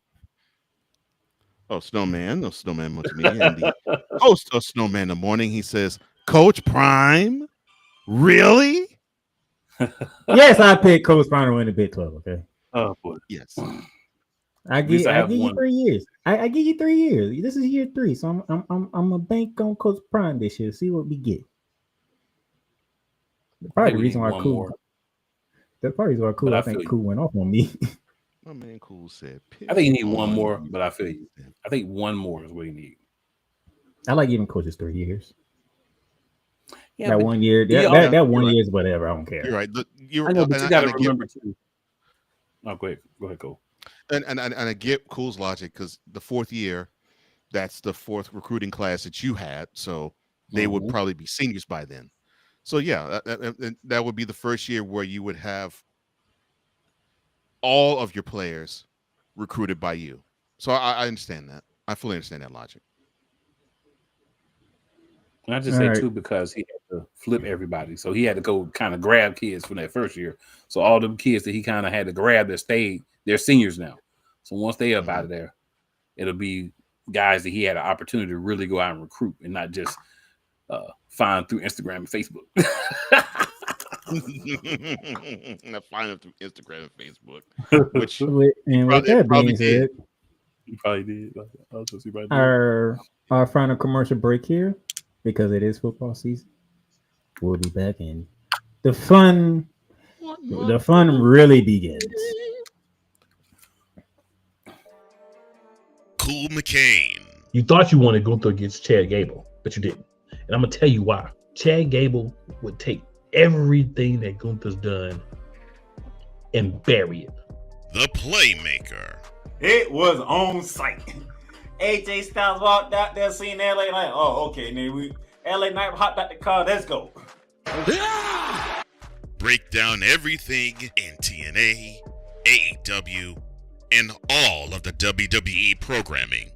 Join these two kings, monarchs of wrestling, live every Monday at 6:30 p.m. Eastern, 5:30 p.m. Central on the Play Caller Sports Talk YouTube channel. Hey, Eagles fan, join my man Cool McCain and a host of others as they break down every single game, every single week in an objective manner, and also from a fan's perspective as well. Remember, this cast feels just like you. Nobody likes you. And you don't care. Fly, Eagles, fly. Eagles Elite Podcast, every Wednesday at 8:30 p.m. Eastern on YouTube and other podcast outlets.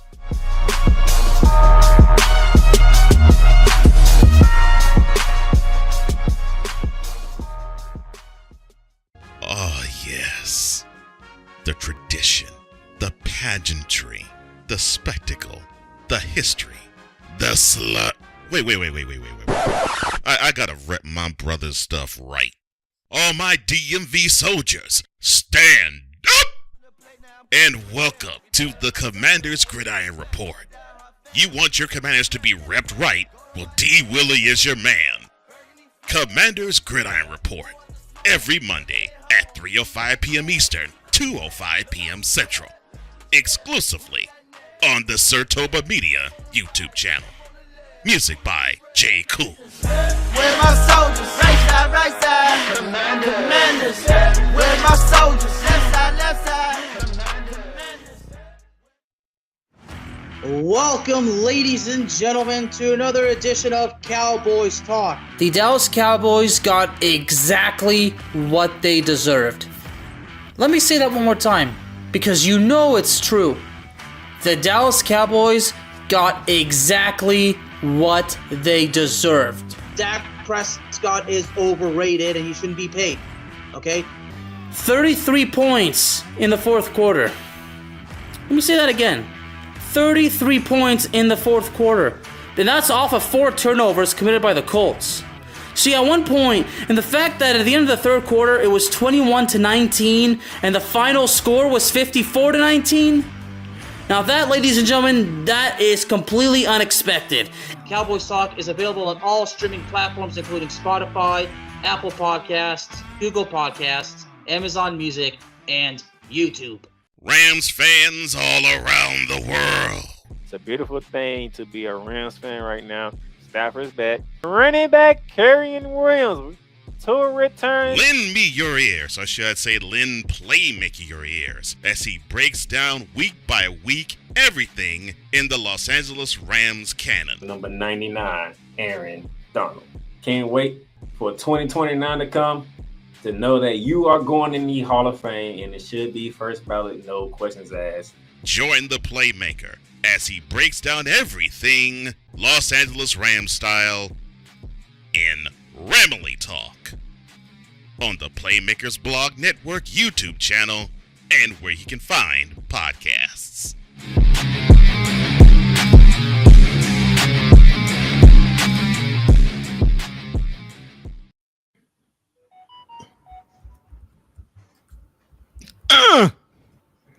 Okay, then. Welcome back to Bearing Down the Gridiron. Here on this Wednesday, August 27th.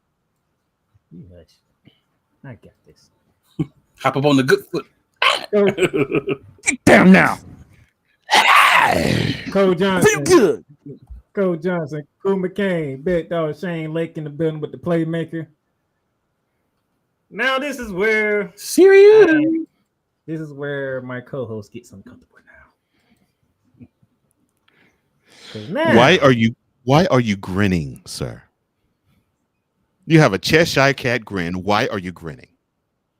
Because, sir, this is your first ever campus tour as the co-host now. Woohoo! So excited. So I've heard that level of excitement go. before.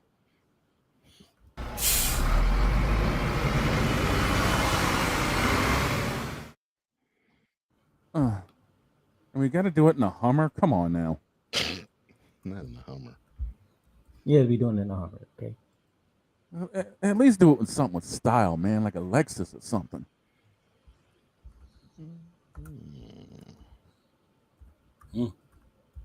I would like the car that making that a car that looks luxurious. Okay. All right. Whatever. Oh my. We'll talk about it later. Yeah, we talk about it later. We begin in Waco, Texas, Friday night, 8 p.m. on Fox, as the Tigers of Auburn travel to Waco to play the Baylor Bears. Why they had to make this game even possible? Why are you not liking this game, sir? There's two dumpster fires facing each other from two different conferences. That's a wonderful way of putting it. That is a wonderful way of putting it. You thought I was going to say something else? No, I thought he was going along those lines, but I was wondering which description you were going to favor. Dumpster fire is perfect. I'll work with that. Matter of fact, I forgot to bring it up. What is my spread for this game? Jeez. If I was looking at right, because I think this is one of the games we're picking tomorrow. 2.5 in favor of Auburn. So row fave, okay. Yeah.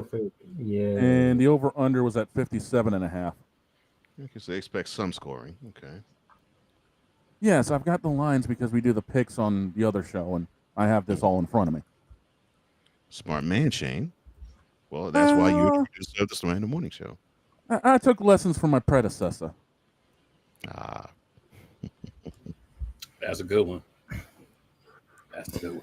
I'm not going to subject Cool McCain to this, so we're gonna move on. If you think buttering me up will not result in me smiling, it does. Thank you, sir. Yeah, I'll just say Auburn. Let's go. I mean, got to pick somebody. ESPN, 8 o'clock Friday night. Georgia Tech from the ACC travels to Boulder, Colorado to take on the Big 12's Colorado Buffaloes. I'm looking at 4.5 G-Tech way with a 51.5 over under. Mr. McCain, as the ACC representative, Georgia Tech is going to Boulder. I'm going to have to go with Tech. Close game, but I'm going to go with Tech. Me and Coach Johnson will reveal that. We'll reveal our picks later, but anything you looking for in particular in this game, Coach Johnson? The only thing I'm really looking for in this game is I want to see how this team will look post Shedeur Sanders. I would say Shiloh too, but definitely Shedeur. I want to see how this team looks. I mean, defensively as well too. Now that we'll transition from him. I just wanted to throw in real quick. The big Caucasian guy that's playing quarterback for Georgia Tech that runs everybody over. It's going to be fun watching him. Yeah, and he plays like Josh Allen. Yeah, and for me, just football centric, I want to see if both lines for Colorado are better than the previous 2 seasons have been. Talk that talk, Mr. Johnson. Talk that talk. That is really what I want to see. I think it's going to take him a little time in jail. Yeah. All right. Let's go to Saturday, and we'll go to 12 p.m. Mercedes-Benz Stadium. ACC-SEC matchup in the ATL. The Syracuse Orangemen taking on the 24th ranked Volunteers of Tennessee. I see here we have Tennessee 13.5 point favorites. 51.5 over under. Well, it looks like Vegas is believing we're not going to see a whole lot of outrageous scoring. Nah, it seems like this one's going to be one of those probably lopsided but not big scoring games. Yeah. Yeah. I have to. I have to go with Vegas. This one on the expectation. For the Syracuse Orangemen, they finished the season pretty good. Did they lose a lot of people that don't know? Hey, you can't just run up here and be like, ACC's going to win every game. You have to be realistic. So wait, this is a neutral site game. Okay. Yeah, it's in the line. Yeah. Okay. Yeah, it's down in the Bends. Doesn't matter. No, it don't matter, but still. You don't. But yeah, it's fun to see it's the neutral site games early on. It's kind of cool. All right. Moving on. 3:30 p.m. 8th ring Alabama in a second year on the calendar board goes to Tallahassee and Doak Cameron Stadium. They take on Mike Norvell and the Florida State Seminoles, looking to bounce back from a ultra dreadful 2024 season. It's amazing that Norvell actually has a job for a second year. It's 5th year, but not at first. Well, let alone 5th. Man, his 3rd year, he's still riding the coattails. They're getting screwed a couple years ago. His 3rd year, he went undefeated, didn't make the playoffs. Oh, but at least the governor of his state wanted to sue the NCAA. And then 2024 happened, and now we're in year 5. So let's see, what are my numbers here? It says here 13.5 for the Crimson Tide, 50.5 over under. Well, they're calling for another lopsided win. And more than likely it's going to happen. But I think, Playmaker, you have a consternation as to the killer instinct of the Crimson Tide. Is that correct, sir? I'll review that when we review our picks. Okay. Because, yes, he's basically asking, do I have a message for a certain team in this game? And I do. I figured you would. Cool, McCann, you have anything? We're going to be seeing a lot of new players on Florida State. Yeah. If you are a Florida State fan, you should be very thankful for that. After last season, but it's just going to be interesting to see how they've had a chance to gel together. First doesn't do them any favors, but if they find a way to upset Alabama, it's going to change a lot of people's opinion, including mine, about Florida State this year. Big dog, you got anything? Well, you say it was going to be a blowout. Yeah, but there's also the flip side. If Florida does upset Alabama, what does that mean for Alabama's entire season? I mean, for the SEC's entire season, because they're playing on Alabama being one of the ones that other people play to get the rankings up. Yeah. Well, guess what? 7:30. ACC's Death Valley. As the LSU Tigers, ranked number 9 in the country, take on the 4th ranked, the Clemson Fighting Devils. And if it was another game, this would be the game of the week. This is a good one. ABC is your station. This is a good one. Your numbers are Clemson 3.5-point favorites with the over-under at 57.5. Ooh. So they okay. Again, Vegas is not having a lot of faith in either any defense or any offense to explode. Pretty much. Yeah. Big dog, I'm coming to you first. It's the battle of the Tigers and the battle of Death Valleys. This is going to be a make or break for LSU and the SEC. If they fall to Clemson, oh my God, this is going to wreak havoc. Even though Clemson's favorite? Even though Clemson's favorite, this is LSU's game to make a statement. If they fall, it's going to be a problem. Playmaker, who's the head coach at LSU? Don't get me started. There you go. Mr. McCain, the team that owns the All Coast Conference, is at home. Clemson is a veteran team this year. They've been bereft of talent at wide receiver for a few years. They're not longer. This is a team that will remind you of championship teams for Clemson. This is a team that should be primed, poised, and ready to go. I won't give a pick yet, but I'll say LSU is not coming into this game to lay down to Clemson. Like Big Dog said, they need to make a statement, and this is their opportunity because this Clemson team, they're going to lose a game somewhere. They're going to lose a game somewhere. I agree. But LSU wants it to be Saturday. I agree with that too. Anything, Coach Johnson, or you want to wait? I'll wait. And then we hit the nightcap on Saturday, 11 p.m. on Fox. Good luck if you stand up watching this game. Utah from the Big 12 taking on a familiar rivalry. From the Big 10, the UCLA Bruins. The Bruins host the Utes. Cool McCain, that old-fashioned rivalry renewed, even though two teams are in different conferences. Old-fashioned as of 10 years. Utah 5.5-point favorites on the road, over under 50.5. Yeah, they staying around 50 for like everybody. It's crazy. Yeah, it is. Yeah, like 50, 52. What I think it was the highest one we heard so far, like 52. The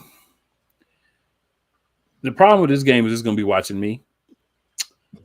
I'm not going to be watching it. I may wake up to go to the bathroom or get a drink or something, doing part of the game and see a little bit of it. But yeah, that kickoff is late. The hard part about being on the East Coast is these late games.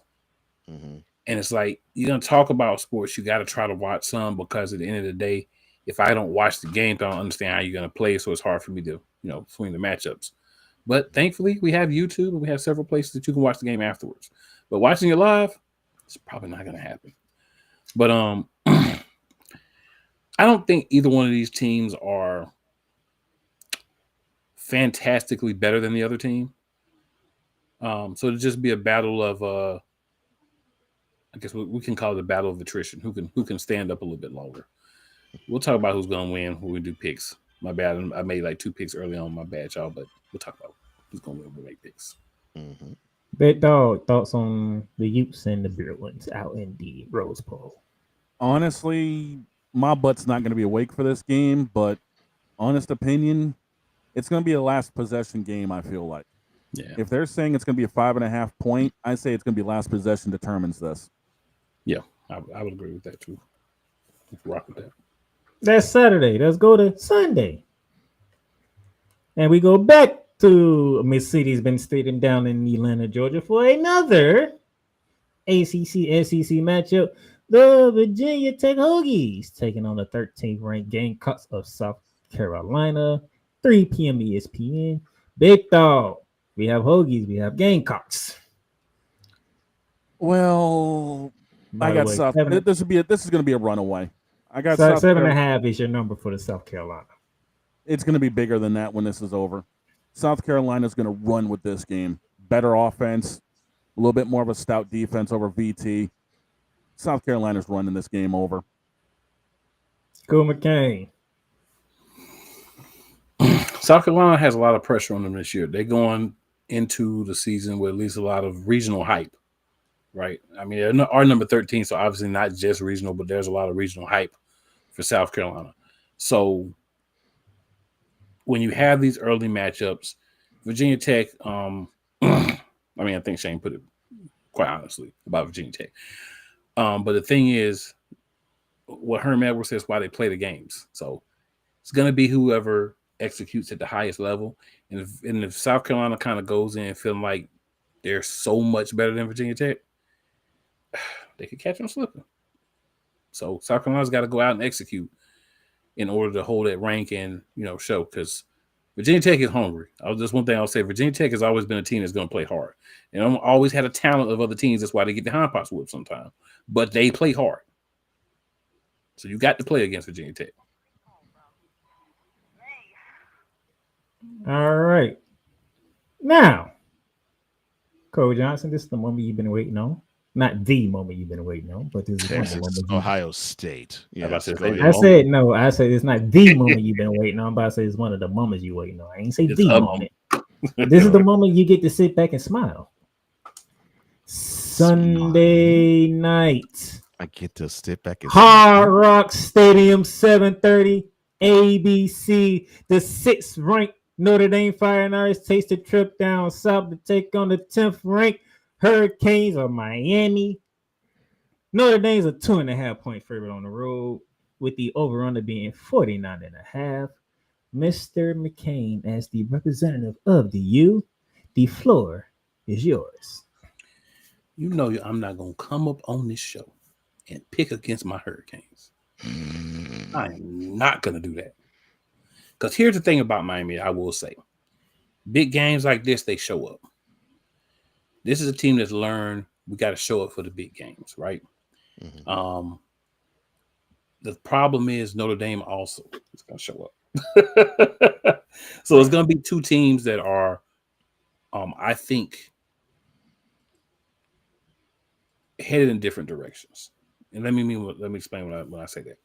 I think Notre Dame we're at that top and we're expecting to contend. I think Miami's right under that. We got to sample some things last year. We got close to some things, but we kind of blew it at the end. Still got to learn how to get over that hump all the way.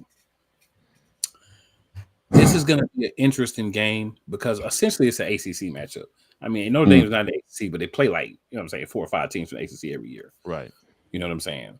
Notre Dame has an interesting schedule this year. They got a couple of ACC teams in there. They got a couple of Big Ten teams in there. Well, they contractually have to play so many ACC teams every year because they're ACC in every other sport.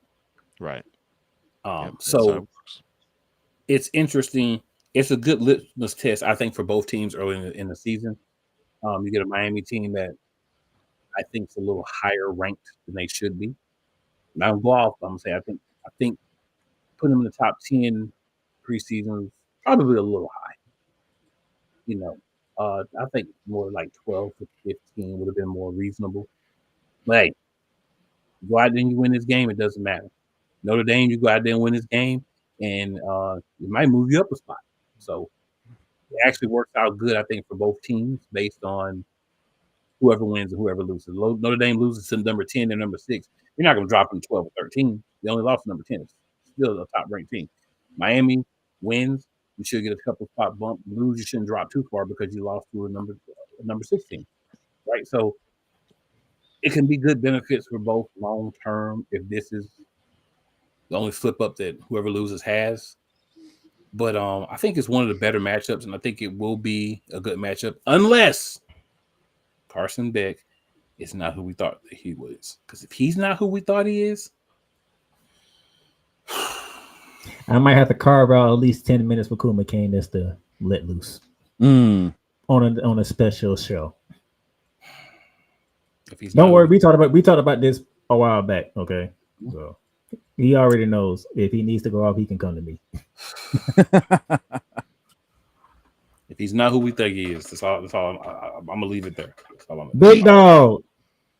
Sunday night, massive game down in South Florida. After what Notre Dame pulled last season, they got a taste of the blood and they want more. This is going to be the start of their tour because they're looking for revenge for taking that 1 L during the regular season and then coming up that much shorter for the national championship. Notre Dame wants to make a statement this season, and this is where it's going to start, is down in Miami. I've got a strong feeling about this team this year. Could just be indigestion. Okay, dude, I'm good with that. I had some tongue. No, I'm good kidding. with that. Coach Johnson, I'm gonna let you do the honor since you love doing it so freaking much. Labor Day, Monday night football, college style, 8 p.m. ESPN. Oh yeah, between Texas Christian University and North Carolina, helmed by the head coach of the team, Chapel Bill. Chapel Bill, y'all. Billiam Belichick. Labor Day, 8 p.m. on ESPN. All right, you got a Big 12 ACC matchup down in Chapel Hill. The Horned Frogs, 3.5 point favorites on the road with the over on the 56.5. Big dog, this is your Monday night slate right here. Well, Belichick's going to find out that coaching in college is quite a bit different than coaching in the NFL. And he's going to get a rude awakening from TCU. Now, can North Carolina pull it off? It's going to take a little something for them to do it. They're on the national stage. I still see this being a last possession game as well. Cool McCain, Chapel Bill era begins Monday night. He's gonna want to make a statement, right? Like there's been a lot of offseason, and his his kitten has been getting a lot of headlines. But I think that we're down to the football. So TCU making now that they're in the Big 12, you know, they're trying to step the game up, win, make that statement against Super Bowl head coach that's now coaching in college. If you're Carolina, the one element that you have this game is surprise. Nobody knows what the fudge you're going to be, right? Like no one has a clue. Like people can make assumptions and just do that. They're going to do that. The quarterback is a guy who hasn't even played, at this level before. Played good where he was at, but it's a different level of football. And it's going to be interesting just to see them come out, how they play, how guys execute, what they've been doing, because we won't see anything from Hulu until after the game, right? So This is like that window. Carolina wants this game. TCU wants this game, without a doubt. So the question is who's going to want a little bit more? Who's going to be able to outcoach the other guy? And who's going to be able to make those last couple of plays? So we will see. But this is actually, I think, a really good matchup as well. There's a lot of good matchups week 1 because you don't technically have to be a ranked team to be in a good matchup. It's how you match up with who you're playing that week. All right. And these are smart because all these games that are happening, even the one we're about to talk about, these are all happening the week before the NFL. So college football has the stage to itself. Right. Spotlight game of the week. And it's quite obvious what game it is. Columbus, Ohio, at the Horseshoe, big noon kickoff, college game days in the building. Saturday, August 30th, 12 p.m. on Fox. Number one from the SEC, the Texas Longhorns made the trip in a national champion semifinals rematch against the number 3 team and the defending national champions, the Buckeyes of Ohio State. Cool McCain, I'll come to you first. This is a game you want to see. Kudos to Fox. This is like if you remember during the season, I know it was last season, we just starting back up, getting back into college football. That 12 o'clock spot, that's for when you want to make it hot. And this is one of those games that should definitely be in this spot. Ohio State, I think they were 2 in what the coaches poll. Not that matters, but just saying that they're yeah, they were 2. Yeah, so they're right there with Texas. Arch Manning is going to be the focus of this game. Right. What's Arch Manning going to do?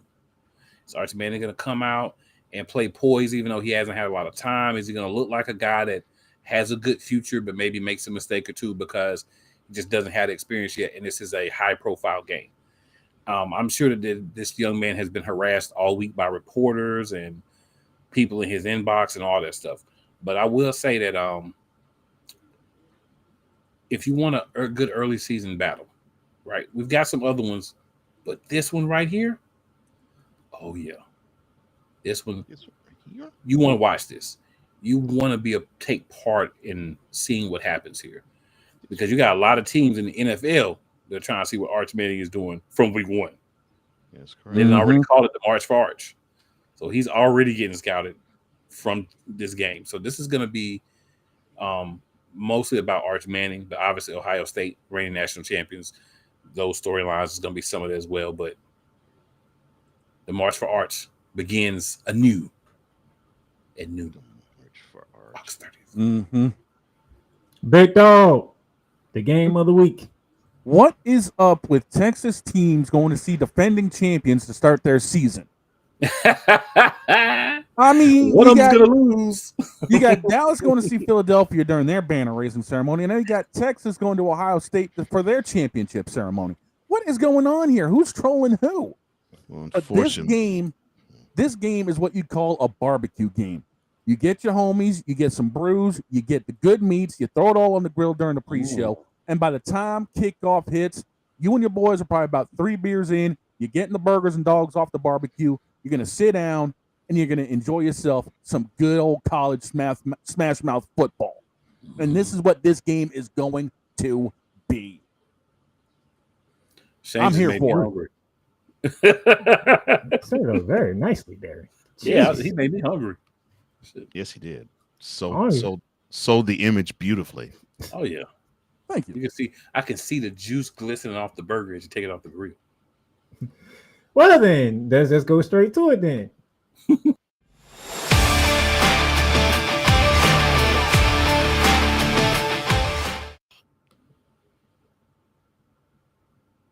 We went through the campus tour. Now it's time to pick the games here by me and Coach Johnson. And we have no faith in Baylor. Yeah, I'm going to go with y'all because the same reason. Yeah. We have no faith in Baylor. Yeah. No faith in Baylor. I'm with you on that one. And no faith in Baylor. And we both were looking at Arvin like, you better start us off on the right note. Well, I say he wants or one of us right be having some. Or one of us gonna be having some choice words next week. Yes. Woo woo. Woo woo. Yeah, I picked Colorado to win the Big 12, so I don't need them losing to Georgia Tech out the gate. I didn't, but I think since this is going to be in Boulder, I figure, I as much as Georgia Tech will present a physical problem that I can see for Colorado, I think they will have just enough to eke out a dub against the Yellow Jackets. Yeah, I mean the Yellow Jackets secondary is a little bit on the weaker side, So I even took Colorado in this game, to be honest with you, for our picks for tomorrow. I'm gonna go Georgia Tech. And Wise goes again. Okay. He's There going might be again. a tad bit of homerism in this pick, but we do need somebody from the ACC to win some games, please. But also, I just think the physicality. Georgia Tech is going to be physical. Like I said, their running back their quarterback is like a fullback. They can throw, and they have a habit of being really good against teams that you expect them to lose to. Primarily in the ACC, but even outside of the ACC. When most people expect them to lose, Georgia Tech normally shows up with a little extra chip. And I think they're going to get it done. Well, just ask Georgia. Right. Whew, that game there. And Wise, Mr. Wise is back, and every game that me and Cole pick, he's probably going to pick the opposite. Mm-hmm. And the game before he picked Baylor. Moving on to Saturday slate. And let's be for real. Who y'all think we was gonna pick? So since Syracuse is in New York, I know that's where you're gonna pick Wise. All right, I'm gonna go Tennessee with y'all. Who you think we was gonna pick? Let's be for real. Yeah, I'll sweep it. We'll go. I'm taking Tennessee in this one too. Tennessee's too strong. I mean, the target for Tennessee obviously is they want to be one of the big dogs in the SEC. Mm-hmm. So, they I know they're not going to treat Syracuse disrespectfully, but you got a team that they're not quite sure where they actually stock up in the SEC, in the ACC, and then you have a team in the SEC that's like, yeah, I want to be where Georgia is, I want to be where Texas is, I want to be where Alabama is, and we're gunning for them. And the last time we saw Tennessee, they got their ass whooped by Ohio State. Yeah. No. They didn't got their butts. Well, they got embarrassed by them. I mean, you could go so far as to say eradicated if you wanted to. Eradicated actually would be better. Yeah, you don't have to, but he did pick Syracuse. That's why I love you, Wise. True to form, sir. True to form. True to form. All right, 3:30 down in Doak Campbell Stadium. Now, if anybody picks Florida State in this game, you must be either you live in Tallahassee, you actually went to Florida State, or you're Ron DeSantis. Or you've been hanging out with Tony Khan. Or you just trolling, tripping. I'm going Alabama. Why? Tony, Lord. Okay. Tony, you had to bring up Tony Khan, of all things. You know what? Cole Johnson asked me a question earlier. Kalen DeBoer. Yes, this is get him. This is year 2 for you, sir. Get him. You cannot open up year 2 with a loss to Florida State. But you got to understand, Mr. DeBoer, this is coming from a Florida fan. So the angst and the urgency that it comes from him, he would rather see crap on the field play than Florida State. Mm-hmm. Mm-hmm. I give him 20% on that one because I'm looking for more from an Alabama standpoint because you lose to Florida State. Tuscaloosa's coming for your head. I thought Tuscaloosa already was coming for his head with the L's to, Oklahoma, they probably excuse that, but the L in Nashville to Vanderbilt last October. Oh no! If he opened up the season with a loss to an ACC team, especially an ACC team that only won 2 games last year, they coming for his head off rip. Man, that is true. Yeah. So Caleb Boyd, and you ranked 8th already, and which me and Coach Johnson don't know outside of that darn logo being an A. We don't understand why you ranked 8th to begin with. Probably because of Vanderbilt. Probably. Yeah. Probably that stench is still on them from the committee. They punished them for that. They're like, you lost it. Yeah, the good old gray wigs are saying, hey, you're only 8th, deal with it. You laughing at what I'm laughing at, ain't you? Why it says I'm a troll, not stupid. He ain't touching Florida State. Wise, you sound like me when we're talking NFL on Fridays. I'm a homer, but I'm not an idiot. Oh, I'm sorry, and And I have to apologize to Wise again. I used another trigger word when I said DeSantis, so I'm sorry, Wise. Oh no, this one's appropriate because he decided to stick his nose in college football instead of making sure the state of Florida was in a better position. I know, but DeSantis is a trigger word for him too, so I apologize. That one I can let go because it fits. All right, let's get out of Tallahassee. Let's go to Death Valley of the ACC's proportion and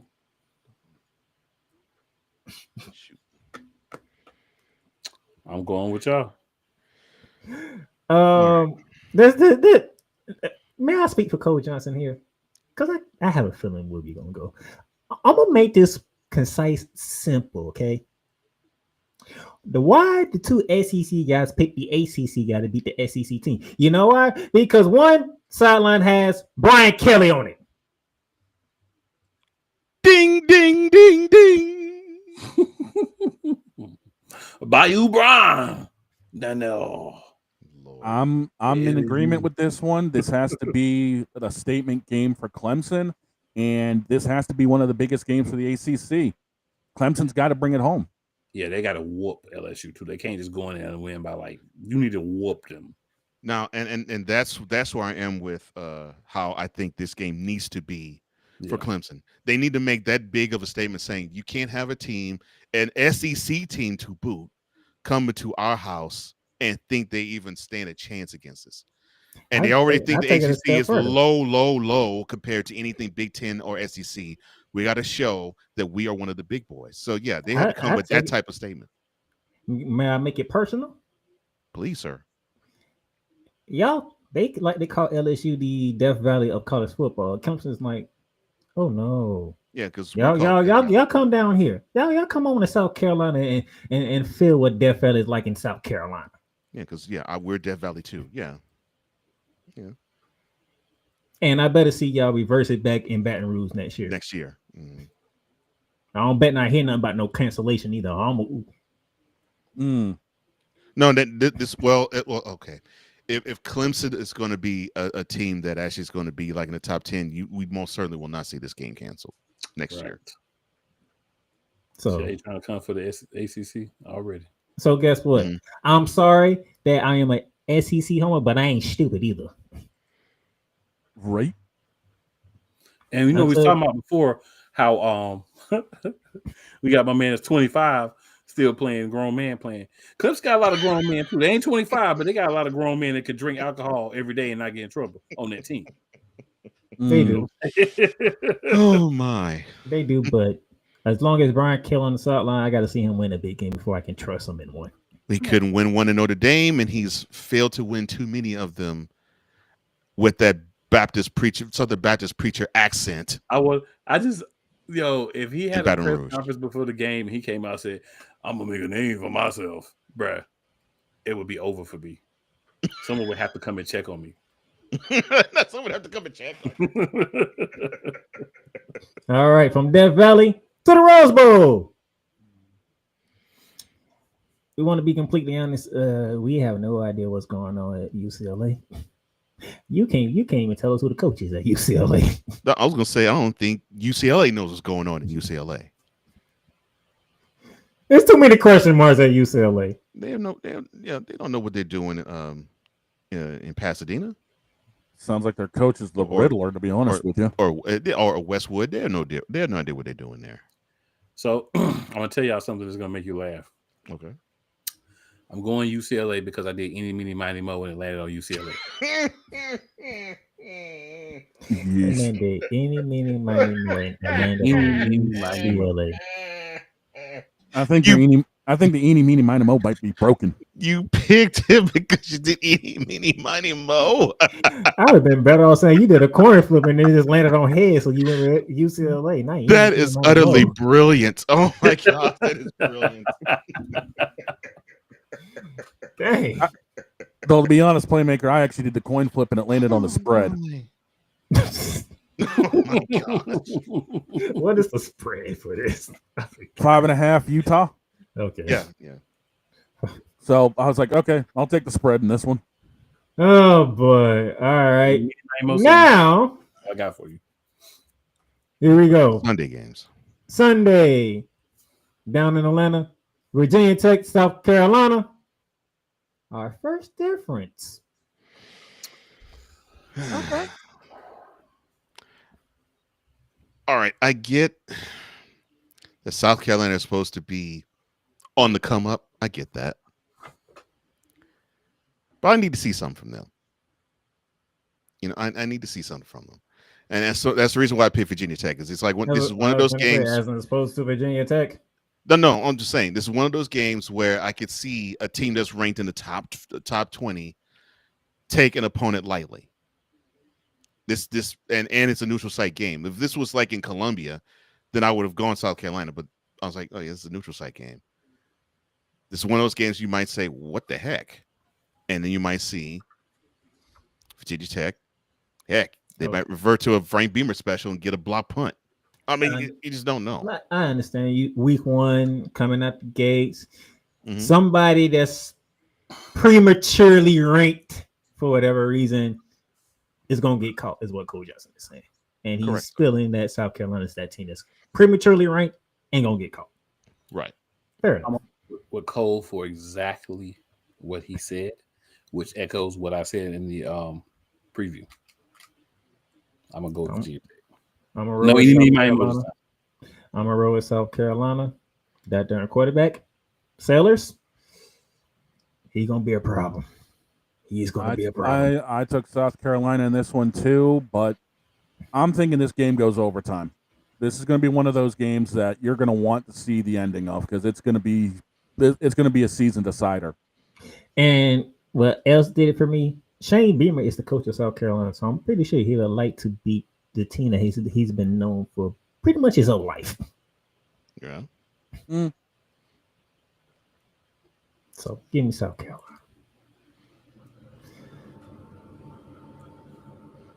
And we go down to the Hard Rock Stadium between the Canes and the Fighting Irish.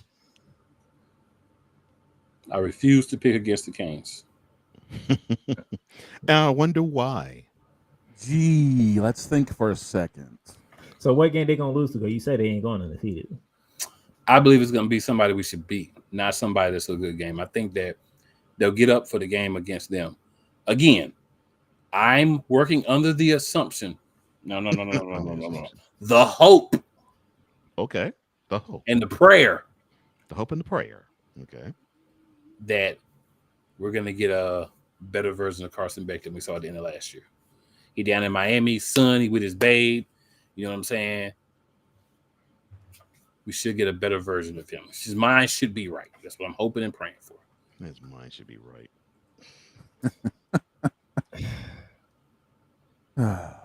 No, I had to pick Notre Dame. The defense is going to be good. I had to pick Notre Dame because I think their defense will probably make that one more play needed for them to win. That's where I am.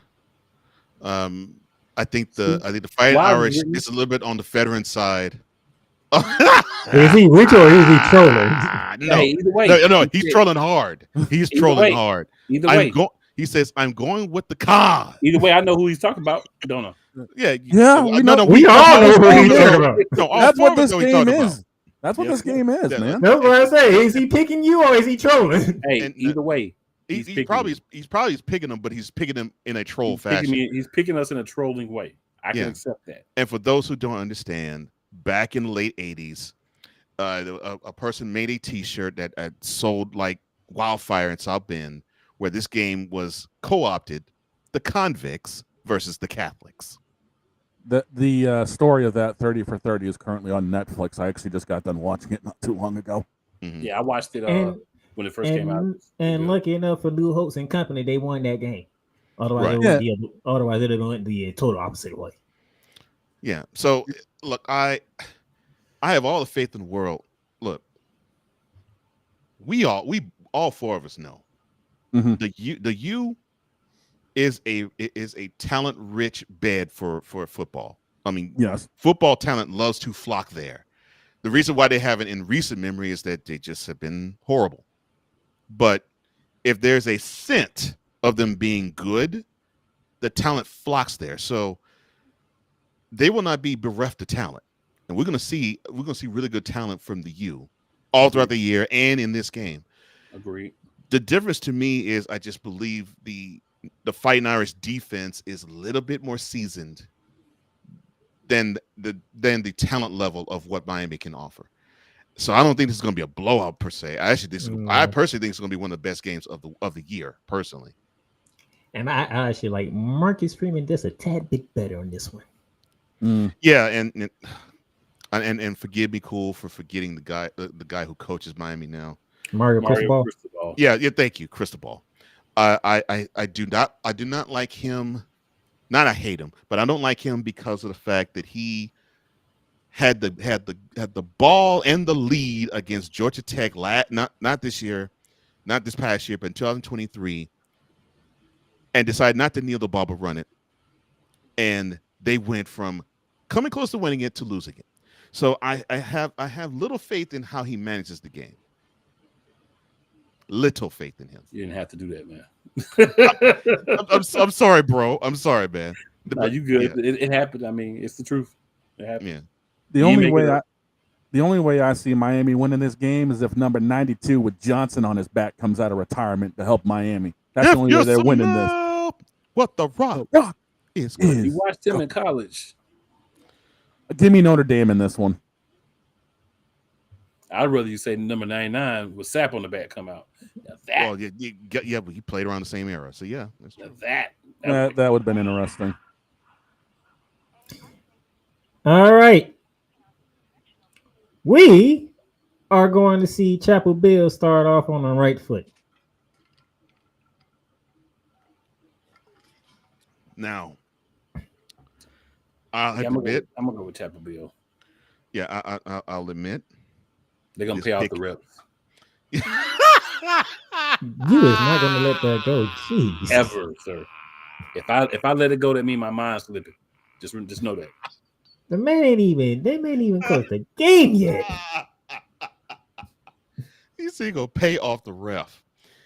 That's out the gate. Can the man get a game under his belt first? The ball's gonna be deflated or something. Something is gonna be happening. I am so sorry. I have to admit this. So my pick of this game is biased. I have a feeling. It's not because I have a love for Bill Belichick. I could give a crap about the guy. It's where TCU is located. I don't give a crap about him banging a 24-year-old who's been making headlines up here in Maine, where she's from. And he probably pops 5 Viagra before he sticks it in her. Or just a honey pack. That and about 6 different blue chews. Yeah. He probably does a whole ton of blue chews. TCU is located. He probably he probably pops so much blue chew that his tongue's the color of Carolina's jerseys. Oh my. The dark blue ones? Yes, the dark blue ones. I was about to say, you sure it didn't go Smurf blue? Yes. Oh, boy. Unfortunately, the Horned Frogs, they emanate from Fort Worth. And any sports team that comes from the Metroplex needs to bury themselves. And they need to bury themselves now. All of them. He said all of them. I love it, man. I love it. I genuinely love it. They should be ashamed that they should be ashamed to say we come from the area in which we are. And just dive head first into the ground. Before we get to the spotlight game picks. Wise. He says, by the way, did I mention Real Wise Sports is coming soon? Well, now you have, sir. Mm-hmm. And we look forward to seeing what you unearth with Real Wise Sports. Yes, sir. All right. So I didn't give you the numbers at the beginning because I did that on purpose. As we get ready for the picks, the Buckeyes, the national champions, are 1.5 point favorites at home. Oh, that number's coming down. Okay. Mm-hmm. The over-under is 47.5. So they're believing this is going to be a little bit more of a defensive struggle. Okay. So, Cool McCain and Big Thaw, they are Shane's a first time guest on the show. Hope. Period. Cool McCain, he's a first time guest on this part of the show. Yeah. I went to the people. The people voted. And this is what the people said to begin the Spotlight Game of the Week voting. The people say, CPU. 50.7% are with the Longhorns, the number one team in the land, to 49.3% going for the Buckeyes. So, Coach Johnson, the people are with the Longhorns. Well, I understand why they are. And it's like what Cool said earlier. The attention's on Arch Manning. That's where the attention is. That's where the spotlight is on. And so I think the sentiment is, oh yeah, you're getting a little rub from the Heisman Trophy front runner. Now it's August 30th, so you can take that for what you will. So what does me and Coach Johnson say?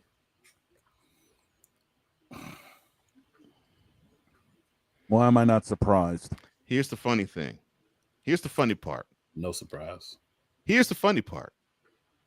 Playmaker picked Texas to be the number one seed in the playoffs.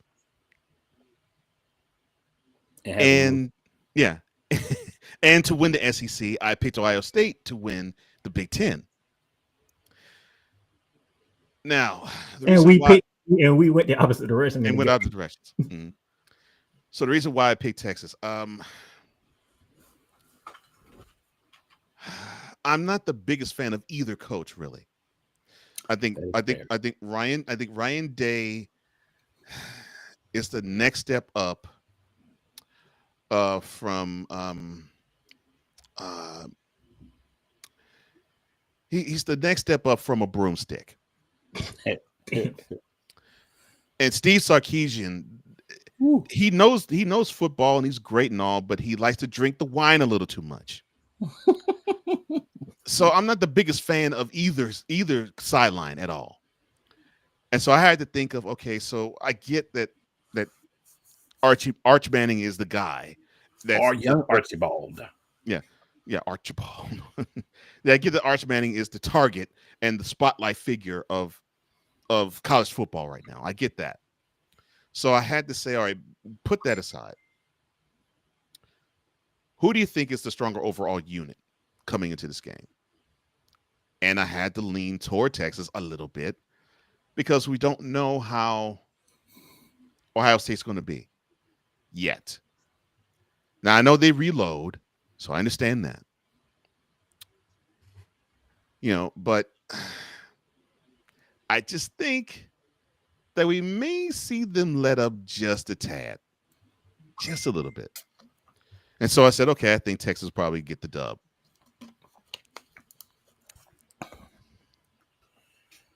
I know what people are watching and thinking. So, y'all mean to tell me the two guys that hosts this show, one picked the Buckeyes to win their conference, the other guy picked Texas to win their conference, but y'all two picked the opposite teams to win the game. Yes. And in the playoff seedings, Playmaker picked the Longhorns to be higher. I picked the Buckeyes to be higher. Yes. Yes, that's exactly what we did. So on one hand, you have me who picked the Texas Longhorns to win the SEC and be the number one team in the 12-team playoffs. You have Coach Johnson who picked the Buckeyes to win the Big Ten and be the number one team in the college football playoffs. Cole picked his Longhorns. I went with the Buckeyes. Now, number one, I should be getting some fire brimstone thrown at me and get from Gainesville right about now because yes, I did pick the Ohio State Buckeyes.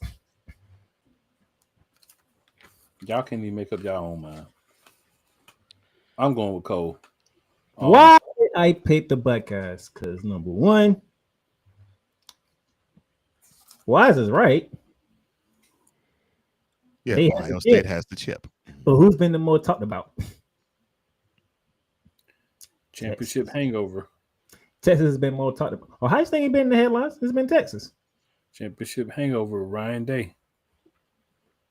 They've been in the headlines. Arch Manning. And the problem is, Ohio State still got the best receiving core in college football, which is going to help Jalen Sayin get into his groove to start the season. Texas should be bringing some pressure, though. Y'all talk about Miami and how Miami is a hotbed for college football. Let's not pretend Texas ain't either. And they're starting to become that now. Yeah. And they're going to have some boys that's going to be lining up and firing off at Ohio State. And if they can't stop everybody, this could be ugly from that perspective as well. I do believe that a quality quarterback can take an average receiver and make him look good when needed. Mm-hmm. It's hard for a wide receiver to take an average quarterback and make him look good. We won't even know if he's average, though. That's the thing. That's what I'm saying. It's just too much. There's too many unknowns from Ohio State's perspective. He's accurate, but he's average so far. I feel like Texas is more.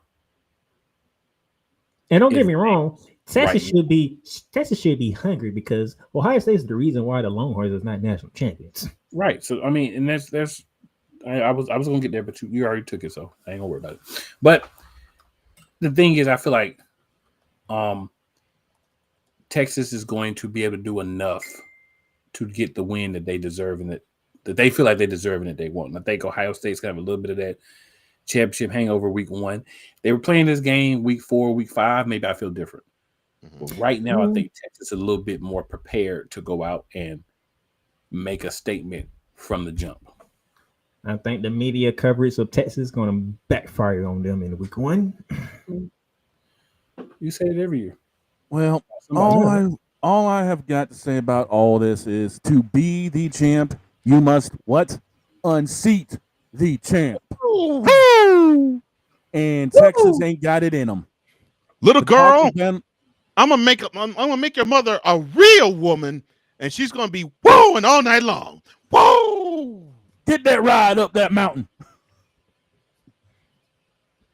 Dumb man. Oldest ride, longest line. Whoa! Wheeling and dealing. Just stealing. Just stealing. Limousine riding, jet flying, Rolex wearing, son of a gun. Woo! You keep your mouth shut, fat boy. Woo! I was wondering when Coach Johnson going to get to that line. I'm not fat. I'm big boned. What are you talking about? I was wondering he was going to get to that line. I was waiting on that one. Shut up, fat boy. I thought you said I'm not fat. I can kiss any girl in this arena and make her cry. Kiss all the girls and make them cry. My shoes cost more than your house. So this is your recap of picks. There's only 2 games me and Coach Johnson different on. Right. South Carolina, I'm going with. He's going Virginia Tech. He's going with his Longhorns. I'm going with the Buckeyes for the first time ever. I don't think I have ever picked the Buckeyes a day in my life. Interesting. Why think I said it should be fiery brimstones being thrown at me from Gainesville right about now? You sure it hasn't yet? Bear down picks. Sure to go wrong. Hey, that's tomorrow, man. That's on the show tomorrow. Wow. My gosh. I used to love that segment with Mike and Mike in the morning, y'all. I used to watch that all the time. I used to love that segment. I mean, if you really think about it, me and Koo really don't go at each other when it's on Training Lights or Monitor Wrestling, so I'm guessing he picked this show to go at me. I mean, we got to go at each other. It's just not right if we don't. Nobody wants to see us together and we not go at each other at least once. Like, they're just going to turn it off.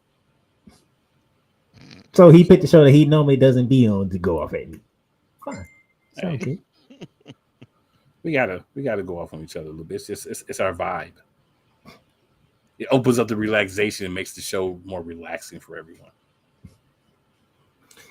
Before we get out of here, shout out to Snowman and Shane. I'm gonna let you handle this because I know you're the man behind it. You can find us Monday through Friday all the time here on YouTube. Snowman Multimedia for Snowman in the morning, 10 to 12 Eastern. That's right. We will take you into your lunch hour. Tomorrow we have Deets coming on, and we will be reassessing our week 1 picks and maybe adjusting a few things.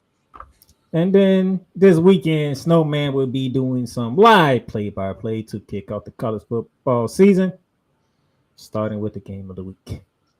Longhorns, Buckeyes. Show starts at 11 a.m. Pre-show kickoff is at 12.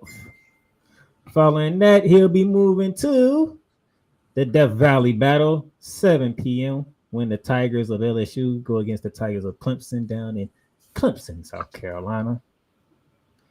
And then I would ask him about this because he has a affinity with Hawaii all of a sudden. No, I'm not sure he's going to be awake enough for that one. We'll leave that as a question mark. Yeah, because that I does don't make know why sense. he sent me that. I'm like, what's up with you in Hawaii? Because I know he called Hawaii's game last week when they beat Stanford. And I'm like, okay, you're gonna be up for 10. Well, that's gonna be interesting. Yeah. What Sunday? He will be on the call for Corey Gables when the Hurricanes host the Fighting Irish. 6:30 pre-show, 7 p.m. kickoff. Cool McCain will be loaded in front of a TV to watch that game. And then he will also be calling the era of Chapel Bill on Monday. Chapel Bill. At least Father O'Shaughnessy, you don't need to go to Hill. Oh my! I still remember that Playmaker. Well, somehow Chapel Bill has taken off, and I did not expect that to take off. Yes. That's ironic. Chapel Bill. Chapel Bill, y'all. No, it took off so much. It has hit another whole group. Yes, it has. William Belichick. When I say God, your I say hatred for him is so legendary cool. Yes, Cole, it is. when I So say that saying took real. off to another group, it's a group I'm not even a part of, and they are doing it. Yep, we are. The moment I heard you say it, I was like, oh Lord, this has the opportunity to actually go viral for him. It's pretty much gone viral, trust me. I'm like, oh my gosh, that's just the delivery was perfect. There's a lot of stuff that's made it from Playmaker and from Snowman in the Morning that's gotten into this group that's beyond wild right now. Matter of fact, one of the members went on Snowman this morning and did the whole entire clip. Yep. I'm like, oh my gosh. They must think we have no brain cells. No, actually, it's part of the lexicon where they just have fun with it. That's cool. Somebody literally studied the clip to recite it word for word. I mean, we've even got him quoting Chris Bass for crying out loud. Oh well. I'm like, this is you quote Chris Bass. That's awesome. I'm like, what? I did not do that. I should have been thinking, but I mean, Chapel Bill just.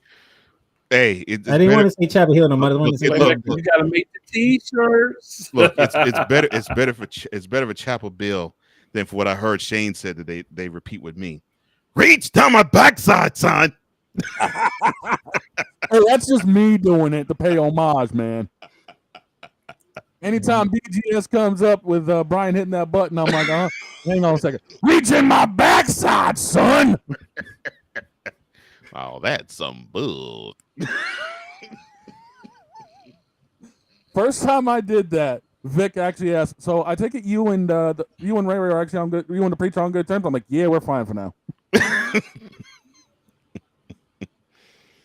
Things that happens on this show. If it ain't me, it's definitely Coach Johnson. Well, in this case today, it was you and Cool. Things happen. Yeah. Thanks. Yeah, I did better than I could have because I had my candle. If I didn't have my candle, nice. He did because he's supposed to be going. He's supposed to be coming in and saying some choice words to his Hurricanes, but he aromatherapy candle. he went the different route. The soothing candle went woosah, and everything's understanded in the U. Yeah, between that and me getting wise back throughout the show. Yep. That man had to bring up Jason Whitlock out of all people. Out of all people, I just brushed this over. show was just. I just want to say I think it's great that Joy said that he doesn't really come outside that much because he knows people. Oh yeah, Joy Taylor. Yeah, Joy Taylor. Mm-hmm. Good. I'm glad you know that people don't like you.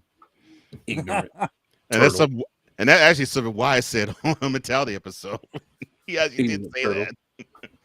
Thanks. All right, as we get out of here, down there on the bottom left with the U hat, Cool McCain. Catch him in about 10 minutes. No. 2.5 hours. 2.5. Okay, 2.5 8:30. hours. 8:30. Eagles Elite. Yes, sir. The final.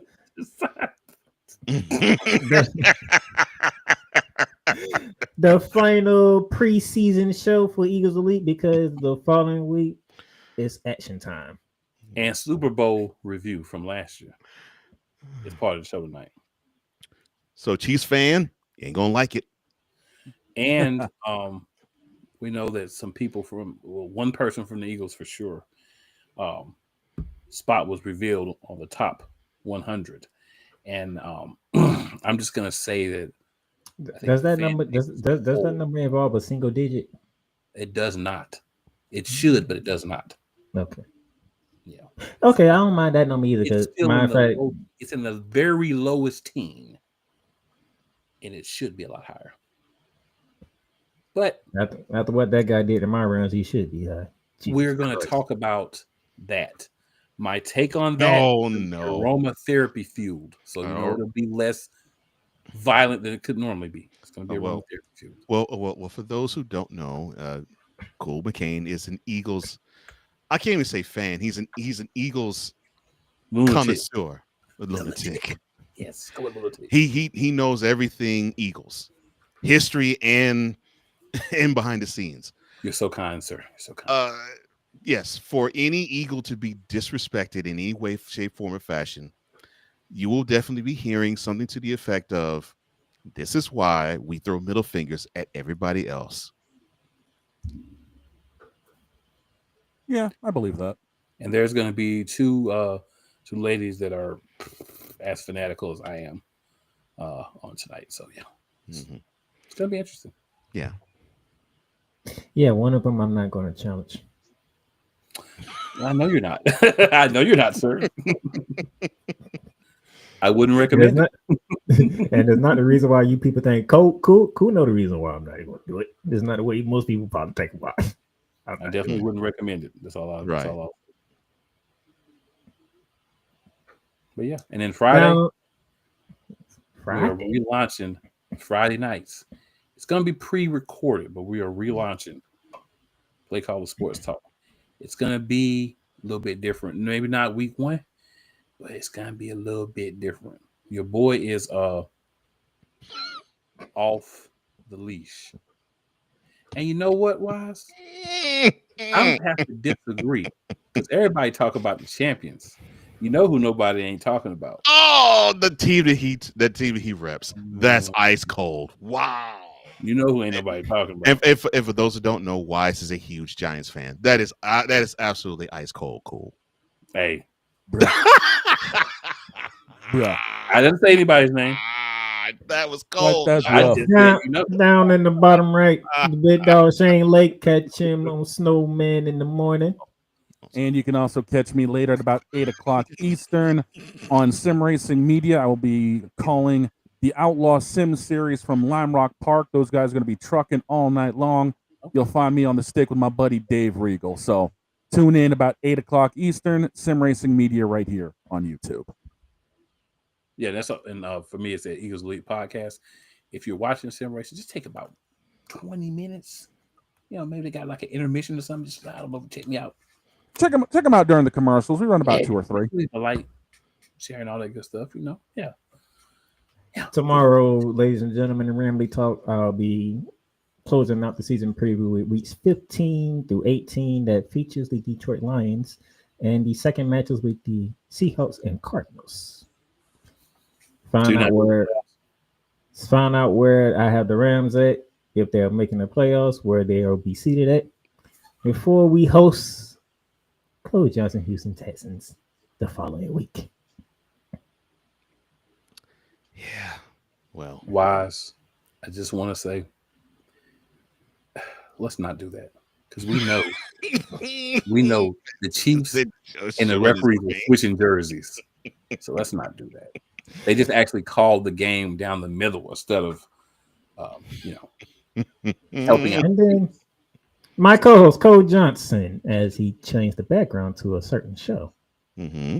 Yeah, starting next month, you'll be seeing interviews that I have recorded and pre-recorded. You'll be seeing Revelations with Cole Johnson return. One of those interviews you will be seeing in the near future actually was Wise at Leffy. Another will be the co-host of this show, Playmaker. And of course, we'll have future interviews, definitely with Cool McCain, hopefully with Shane, and with others as well. You know where to find me, bub. Just hit the message. I'm game. I'll throw the invite in your direction. I'm trying to wonder why I haven't been recorded already, but it's all good. Well, for personal, not for you, personal reasons, I've had to pause it just a little bit, put the brakes on a little bit. I'm messing with you, man. I know.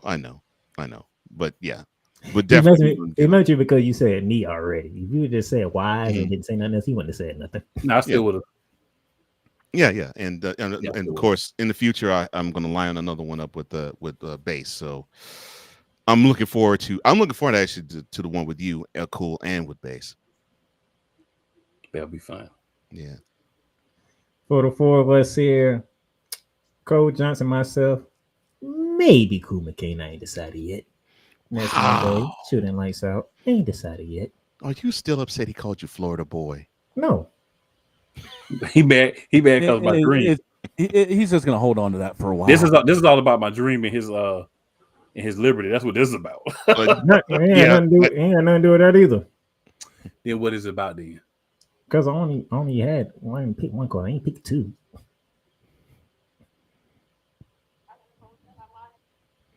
Oh, I ain't gotta be on there. I'm a guest contributor. I ain't no co-host. Yes, you are. But you've been on there almost every week. I am a guest contributor. I'm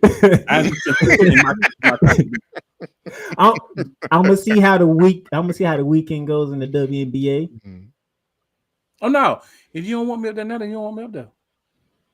I wasn't gonna put you on Monday, but Asia did her thing, and then Afisha came back. I'm like, ooh, this will make for a good conversation. Been talking MVP, which it was. You ain't got to put me on, sir. You ain't got to put me on. Because you got to see me Monday either way. So it don't even matter. I know. I see you start every freaking Monday. Yeah, you got to see me either way. So if you don't put me on your episode of Shooting Lights Out, and I ain't going to be no hater and say your little episode. No, I'm just going to say if you don't put me on your episode of Shooting Lights Out, I'm good. Like you did the other time you did one on the show. Not a little hater. You ain't send me the link. For what? Why didn't you link for? No, I said the last time you ended up sending me a message, I ain't sending you the link. Yeah, because we already talked about me being on that week. No, we didn't. Not that week. We didn't talk about that. Yes, we did. We talked about when that guy over there in the top right corner. When he came back, he did the first episode. That was the second episode, and he was like, "Yeah, we're just gonna all three be on here next week." And I was like, "Cool." So then the time comes, I'm like, "What a link? You said I was gonna be on." You know what I'm saying? If you don't want to talk about my dream in detail next week, that's fine. That's cool. It's all right. Wow, bruh.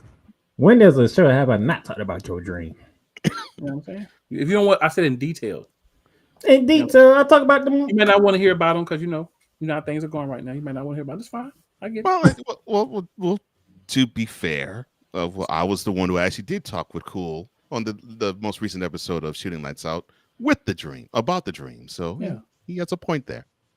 Yeah, maybe you want to, maybe you just want to, not have to hear all that. I did that on purpose because I know you can say what you want about a dream. I ain't want to hear from that dude when it came to my New York Liberty. That's why I just he's gonna be on there either way. He's gonna be out there either way, so ain't nothing you can do about that. Wait, hold on. I know. That's why I left. Wait. I did not troll you. I did not upset you. I did not say anything bad about the Liberty. No, you were too busy laughing at me, pretending to be you. All I did was offer my services to you. I knew you were hurt, that your Liberty lost 2 games last week, and I was like, as a friend, I was offering support as a friend would. Yeah. Take your brother to Brooklyn and I mean, he just said they play in Brooklyn, which is technically accurate. Of course. I didn't say he was wrong. Did I say he was wrong? No, any false? Wow. Did I say he was wrong? I said no. I said they are called in you. I never said where they play it was wrong. They are cold. Because Shane, all I said to this man was, if you need help for your liberty, free falling. I couldn't get free falling. Oh my God. He cut me off. Dear God. I got nothing to add to that one. I'm clean and clear on this. Big up Shane. They win the game. They beat the other team that's free falling. Seattle. I don't think Shane, you definitely free falling. You want to start a shooting lights out. That's a lot more intense right now. I can imagine. I've seen a couple episodes. I get it. Trust me. And when I say intense, it ain't had nothing to do with Cool, because Cool just be sitting back chilling. I get it, man. I get it. Are you saying that I make the show intense? Yes, you do. The only thing Cool really cares about outside of his dream is the fact that y'all make sure y'all put some respect on Asia Wilson. No, that's not true. That it's that. That's one of the. I already know where he's going. I know where he's going. It's that, and when he goes Clarence Carter on the Sparks. Hey, the Sparks got sexy flavor for everybody. Whatever you like. Because he be stroking. All I'm saying, whatever you like, the Sparks got it for you. Man, be stroking like Eddie Murphy and Nutty Professor. Or like Clarence Carter. That's right. To the east and the west. And to east and the west. All right. And stroking it to the one that he loves the best. So yeah, next Monday is gonna be some more shenanigans. We just got to figure out how the WNBA weekend goes to figure out what shenanigans gonna happen. And I'm pretty sure it's going to be some shenanigans, some form or fashion, because the WNBA just. But please support the Playmaker, because he felt really bad that the Liberty took it to the chin, to the sky, and dream. He felt bad, and it was even worse that he suffered. A player of his suffered an injury against the Dream, and they played a horrible game against them too. Yeah, that's true. So support him, please. Give him what do you call it? Give him like a support animal, just in his time of need.